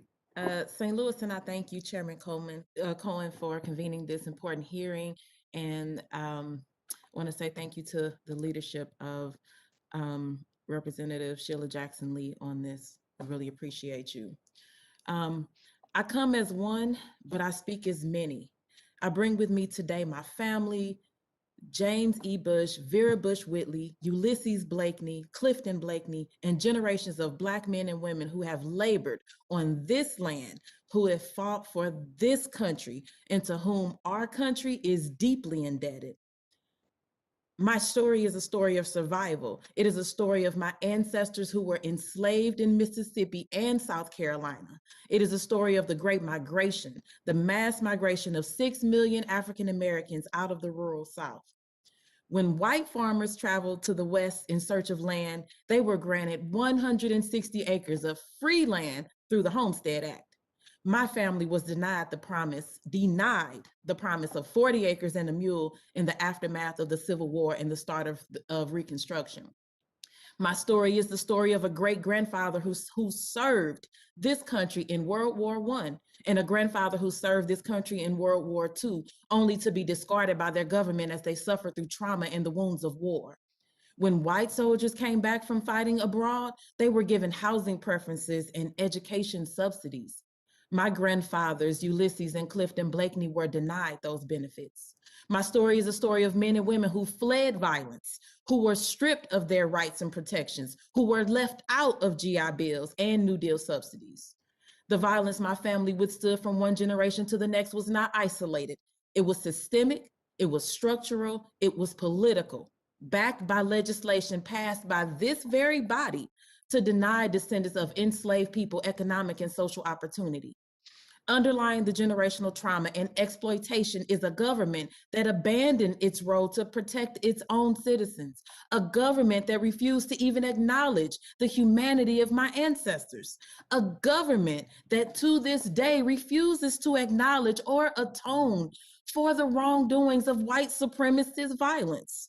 The federal government must account for its ongoing role in perpetuating, supporting, and upholding white supremacy. Secretary Weber, as you mentioned, state governments and in some instances, private institutions unjustly profited from the unpaid labor of descendants of enslaved people. Why is it still necessary for the federal government to play a central role in restoring the harm of slavery and its aftermath? And what can the federal government learn from states' efforts? Well, clearly the federal government oftentimes protects the laws in the various states that have been put forth. You have the ultimate authority to determine the legality and of issues that are there. So oftentimes we appeal to the federal courts and obviously have those courts reject the issues and therefore perpetuate the kind of injustices that do continue to exist. The federal government has a significant role. The laws that were created in this land and endorsed by the Supreme Court, the separate but equal laws, all of those things actually enforce the kind of treatment and racism that exists. The refusal to basically try individuals who had engaged in lynching in this country, the violation of people's human rights. You have whole books with pictures of people who lynched individuals face forward, looking at you, knowing who they were, and no one has ever been tried for any of the lynchings found in the books that we have, enormous books on Without Sanctuary, where every example is an example of lynching that occurred face forward, where people took pride and made postcards out of lynching that existed. And as a result, no one has ever been tried for any of those lynchings that were there. And of course, so when we look at it, the federal government has a significant role to play. We hope that when we look at the things that are there, like the insurance industry is regulated by the federal government, it's regulated by states, but also by the federal government. And so it condones the behavior and the discriminatory practices that existed in the various states. We hope in California to be able to demonstrate not only an ability to look at the injustices, to see what has occurred, but also to fashion a response to it that is deeper and long-term. And as pointed out, we've never talked about money, but obviously money is in everything. And it's not about giving money. It's about making sure that the programs that exist basically can effectively address this long-standing situation that has been in African-American life. And so the federal government has a significant role to play. And we hope in the state that we will do our part as a state, as a large state with resources to begin to address the issue. But others should also be looking carefully at themselves. And surely we hope that the federal government will support the efforts and the recommendations we make concerning what a state should do, and maybe even what the role the federal government should play in assisting the state in accomplishing its goals. That's my time. Thank you, and I yield back. Thank you, Representative Bush. I now recognize myself for 5 minutes. And first, I want to say that when I mentioned earlier in my testimony, my first 5 minutes, I mentioned seeing these movies that were Chadwick Boseman's movies. And I mentioned the one about Thurgood Marshall and how awful Thurgood Marshall was treated by racists and his legal partner, Mr. Friedman, by anti-Semites. I thought about it and I missed the main point of the movie. The defendant in the case was treated the worst of all. He was illegally charged with rape because he was an African-American worker for a prominent socialite woman which they had consensual sex. But for an insightful moment by Thurgood Marshall, he would have been probably sentenced to death. And that happened so many times in our country's history. But for the NAACP Legal Defense Fund and Thurgood Marshall, which should have been the cause of the United States government and the Justice Department, but it wasn't. The Justice Department for African Americans was Thurgood Marshall and the NAACP Legal Defense Fund. Mr. Hillary Shelton of the NAACP, I want to ask you a question. We had Mr. Ta-Nehisi Coates testify in our last hearing, and he said at that hearing, 250 years of slavery, 90 years of Jim Crow, 60 years of separate but equal, 35 years of racist housing policies. Until we reckon with our compounding moral debts, America will never be whole. Yet many of my colleagues across the aisle agree with the sentiment captured in remarks by Senate Minority Leader Mitch McConnell, who said, quote, "I don't think reparations for something that happened 150 years ago, for whom none of us currently living are responsible, is a good idea. And we tried to deal with our original sin of slavery by fighting a civil war, by passing landmark civil rights legislation. We elected an African-American president, who he tried to defeat from day one. My own response to Mr. McConnell's remarks is that African Americans have had to struggle to obtain what for others has been unquestionably understood as a God-given right. Just like Miss Bush mentioned, when her ancestors came home from the war, they didn't get things that were given to white men who fought for our country and women who fought for our country, white veterans. African Americans didn't get that. They were God-given rights to everybody else, but not for African Americans. They had to depend on legal actions and protests and legislation. In light of that argument, did social and economic discrimination, Mr. Shelton, against African Americans abruptly end with the Civil War, or abruptly end with the civil rights legislation passage, or with the election of Barack Obama? Why should federal or state governments bear any responsibility for the economic and social damages imposed on descendants of the enslaved, Mr. Shelton? Is Mr. Shelton not with us?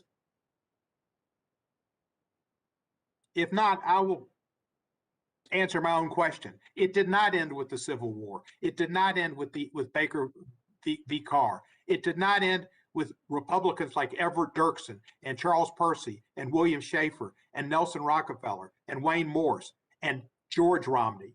It did not end. It continues. It continues to this day. Discrimination against people in economic terms, in social terms, with health deserts and food deserts and people who don't care. Benign neglect at best, it can be said. The fact is, we have a problem in this country and we need to deal with it, and we need to make amends. And reparations is not necessarily money, as Mr. Johnson pointed out. It's a study, and it's not just slavery, which some of the witnesses have talked about. Nobody here alive, there's no slaves alive. It's about slavery and the consequences of slavery. It's about Jim Crow and what happened through Jim Crow and separate and unequal. Plessy versus Ferguson, that bled into this country's core and was not challenged by most people. I've seen it when I was a young person in Memphis. I saw discrimination and I couldn't understand it. The first hero I had was an African-Cuban baseball player, Minnie Minoso, who befriended me when nobody else did, when I had polio and was on crutches and trying to get autographs at a ball game. And he befriended me. And I went to my dad. I was just 6 years old. The nicest guy, the only guy that put his heart out to me was the black player, the only one. And people didn't get it.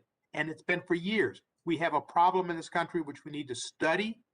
As Charles Ogletree said, it could be programs that are good for people beyond Black people, but other people who have been systematically oppressed or not given opportunities. And we should not fear a study. And it does not deal with simply with slavery. It deals with the after effects of slavery and what's that done to the American society and the American soul. And as far as what I said about the 3/5 compromise, I was right. It was using Black people for the political power of Southerners who wanted to have that power, mostly to keep slavery legal. So they were having their use was being perpetuated against them in the halls of Congress to keep slavery and keep them in bondage. And so, yes, we needed a war because the South left the country over slavery. And that's exactly what happened. And we're still dealing with it. And we need to have a study on what we can do to give people a proper share at the table. In football terms, it's like getting to the 3-yard line and you think you got a chance to score. The white team is on the 3-yard line. They're in the red zone all the time. The black team has been for years back on the other 3-yard line with 97 yards to go, and nobody cared. And they got to play with inferior uniforms. They got to play without helmets, and they got to play without technological advances to have coaches up in the stands to tell them what to do. But they were on the 3-yard line, and they want to keep them there. And the other team had helmets and shoulder pads and all kind of walkie-talkies to know what the other team was planning to do and keep them on the 3-yard line. And we want to say it's all equal. Let's just go to it's all fair. Let's just start now. You can't do that. It's patently unfair. With that, I want to yield the remainder of my time and whatever other time she needs to Congressman Sheila Jackson Lee. Mr. Chairman, I think you have eloquently crafted what we're doing today. I wanted to personally thank each and every witness for their stupendous testimony. HR 40 is large enough and right enough to be able to hear from Mr. Walker and Attorney Elder. It will be able to hear from a potpourri of voices. That is what HR 40, the Commission to Study and Develop Reparation Proposals, is all about. And so I want to be able to try to capture, Mr. Chairman, where we are going and why it's important to go. Thank you for the historical perspective of Mr. Johnson and yourself about the 3/5. Might I add one other point? The 3/5 was in the Constitution. Was any other race of people listed as 3/5 in the constitutional document? So when this precious document was formulated that has given us this wonderment of democracy, then we, descendants of enslaved Africans, were not a whole person. And the reason, of course, is the North didn't want the South to oversee them with members in the United States Congress. It seems interesting that we're facing that aggravation even today. But let me give you these stark points so that you can understand. When I held up the pictures of those who had been hung, it is the very point that we're making. They were in the late 1800s and in the 20th century. That is the concept of which HR 40 is based on, the continuing disparities and violence against African Americans and other indigenous people. And when a question was asked about other people, I know from my grandmother, when you lift one boat, you lift all boats. My father, Ezra Jackson, was the baby son of my widow grandmother. 3 uncles went to World War II.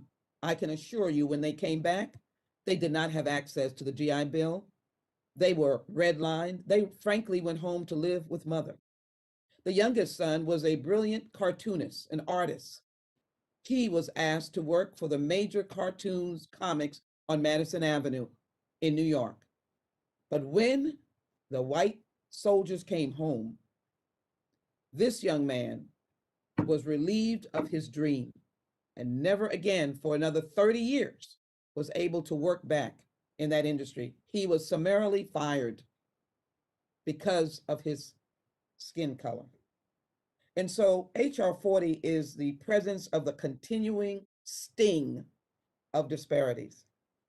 It is the evidence of the fact that school populations of Black and brown children receive $23 billion less in funding than white school districts.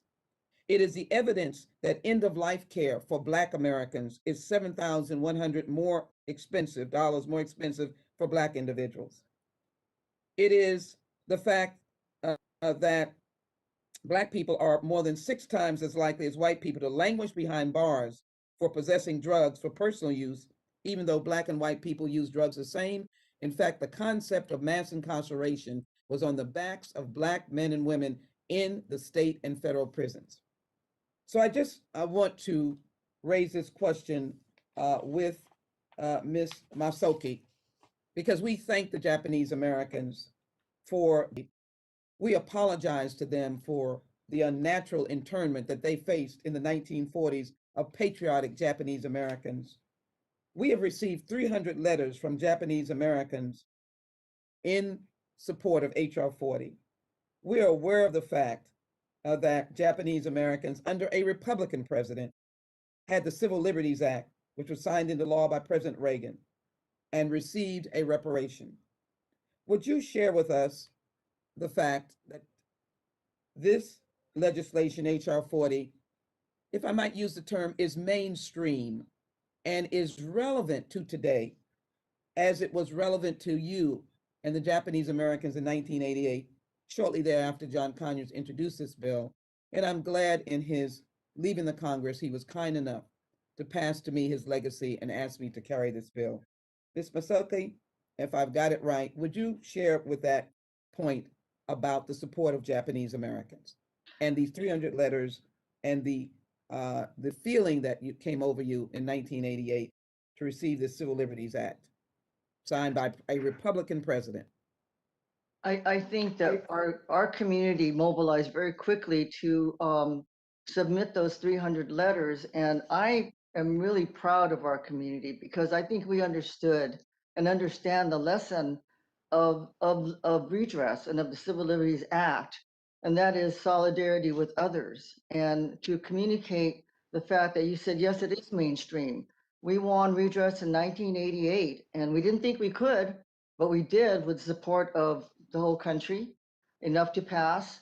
And we thank the African American community and other communities who came in solidarity with us. But this government paid redress out of its treasury to people that were victimized in 1942. So it is something that can be done and should be done. We wholeheartedly support H.R. 40 and want to continue to support and see that it passes because it's for the passage of Civil Liberties Act of 1988 meant a lot to our community. It meant that we could hold our head up high to say that our government apologized, was accountable, and that we were not, it was an injustice. It acknowledged that and continued to educate people today around that injustice. Thank you. Thank you. Let me have my last question to Ms. Heath. The Harvard study has reaffirmed the fact that documented, peer-reviewed document that indicated that in fact, if reparations had been implemented before COVID-19, we might not have had this definitive and deadening and deadly imbalance. And so we know that the U.S. Centers for Disease Control get COVID-19 at a rate nearly 1.5 times higher than that of white, are hospitalized at a rate of 4 times higher, and 3 times are likely to die from the disease. And so I would be interested, Ms. Heath, in how might the commission assess the impact of poor water, poor sanitation on African American communities, and should there be a focus on environmental and health impacts on children? As you speak, I just want to again hold up the back of a slave that was brutally beaten by his master.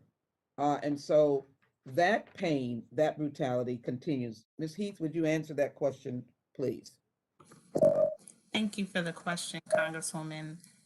You're absolutely right, and thank you for citing and lifting up the Harvard Medical Research's study that reveals if reparations, were administered, the gaps of infection as well as deaths would have been closed for the Black community, but more broadly for the U.S. And I think that speaks largely to this message of slavery and the denial of healthcare, which came, in the institution of slavery, but thereafter in the form of other federal policies, segregationist policies, such as redlining, which happened in 239 cities across the U.S., which basically divided communities along race and class lines and made those resources historically have been disinvested in those communities, particularly low-income and Black neighborhoods.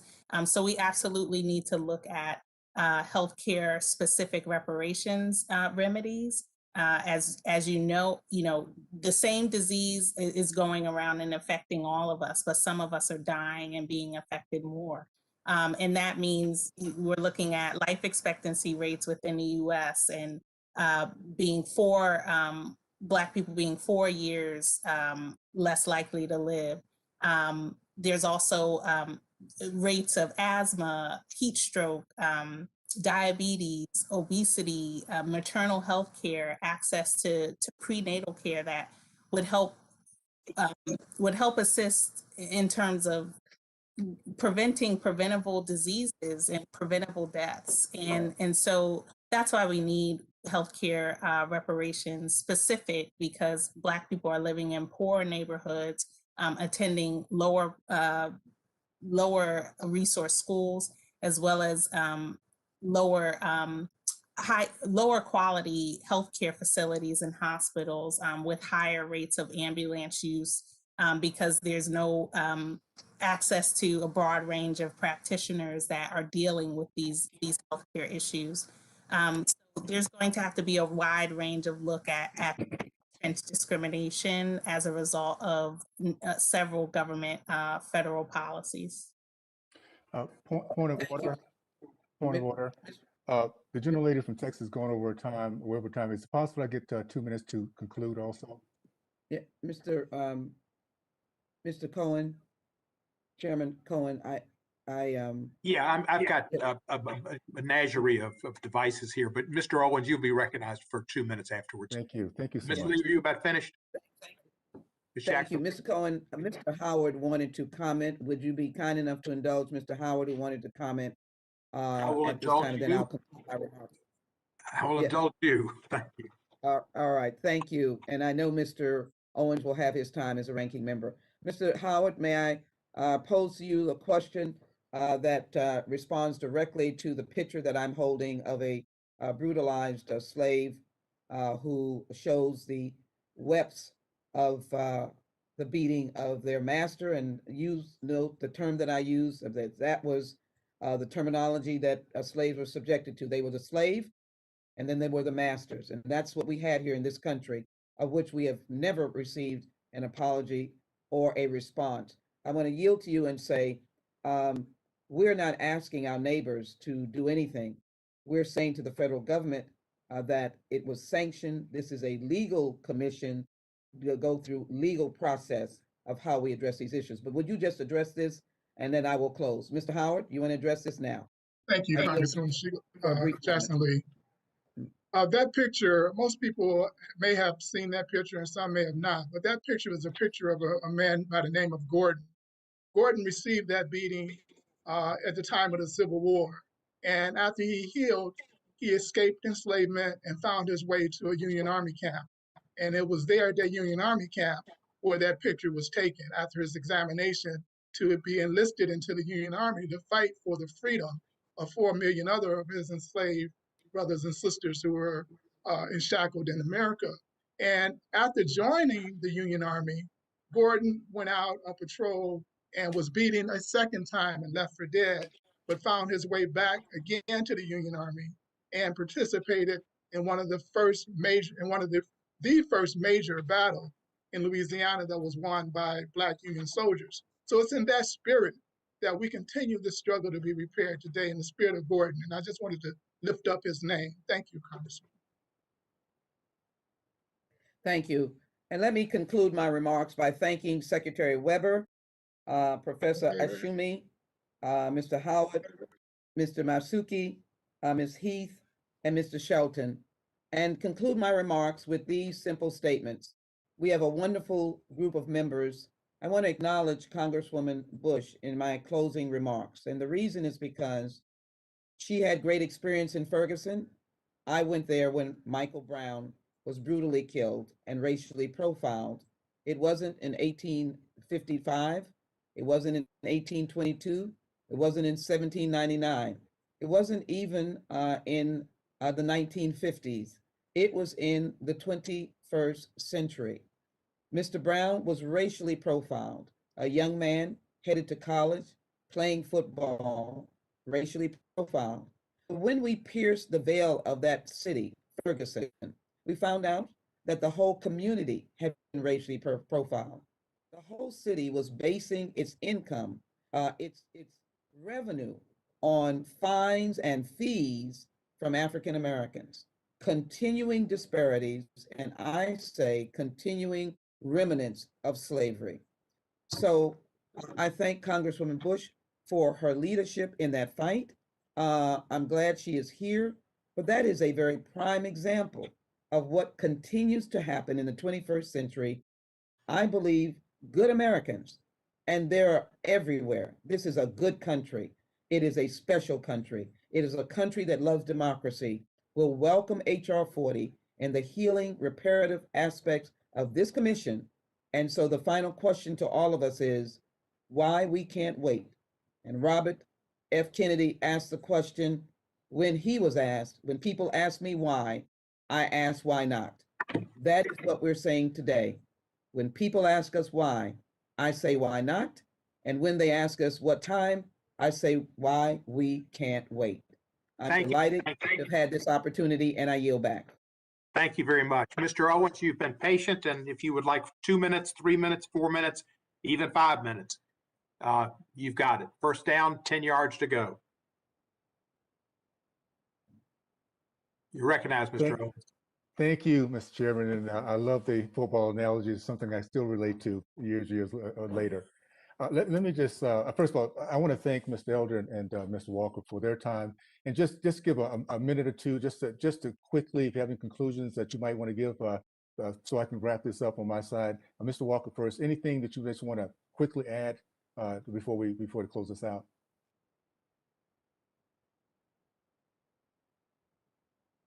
Mr. Walker still there? Okay, what about Mr. Elder? Is he still there? I am, and thank you so much. I do have a few. No, I'm here now. I can hear you now. Okay, all right. Go ahead, Ursula. I didn't hear your question. I'm in Texas and I'm in and out sometimes. Just if you have any question, like a minute of conclusion, anything you just want to wrap up with before we close this out, Herschel. Well, I think I'd like to know, yes, one of the major thing I asked here is HR 40, as I said earlier, I think it's very, very important. But we go back to our Constitution where I asked the question, why have we not held our Constitution to what it promised to all men? And I think that is a major question because that's a who, why, and who is responsible. And I think once we can figure out who is responsible for not holding the Constitution to what it promised to all men, we solve the problems and we heal the nation by healing all races, not just healing one. Because we demonize one group, and I think that is going to be, that is a problem because I do believe in forgiveness and going forward together as Dr. Martin Luther King mentioned about brotherhood, kinship. Okay, thank you, Ms. Walker. Mr. Elder? Just a few quick things. It's been mentioned a couple times that reparations are owed to Blacks for 400 years of slavery. Well, America was founded in 1787 and slavery ended in 1865. So that's substantially less than 400 years.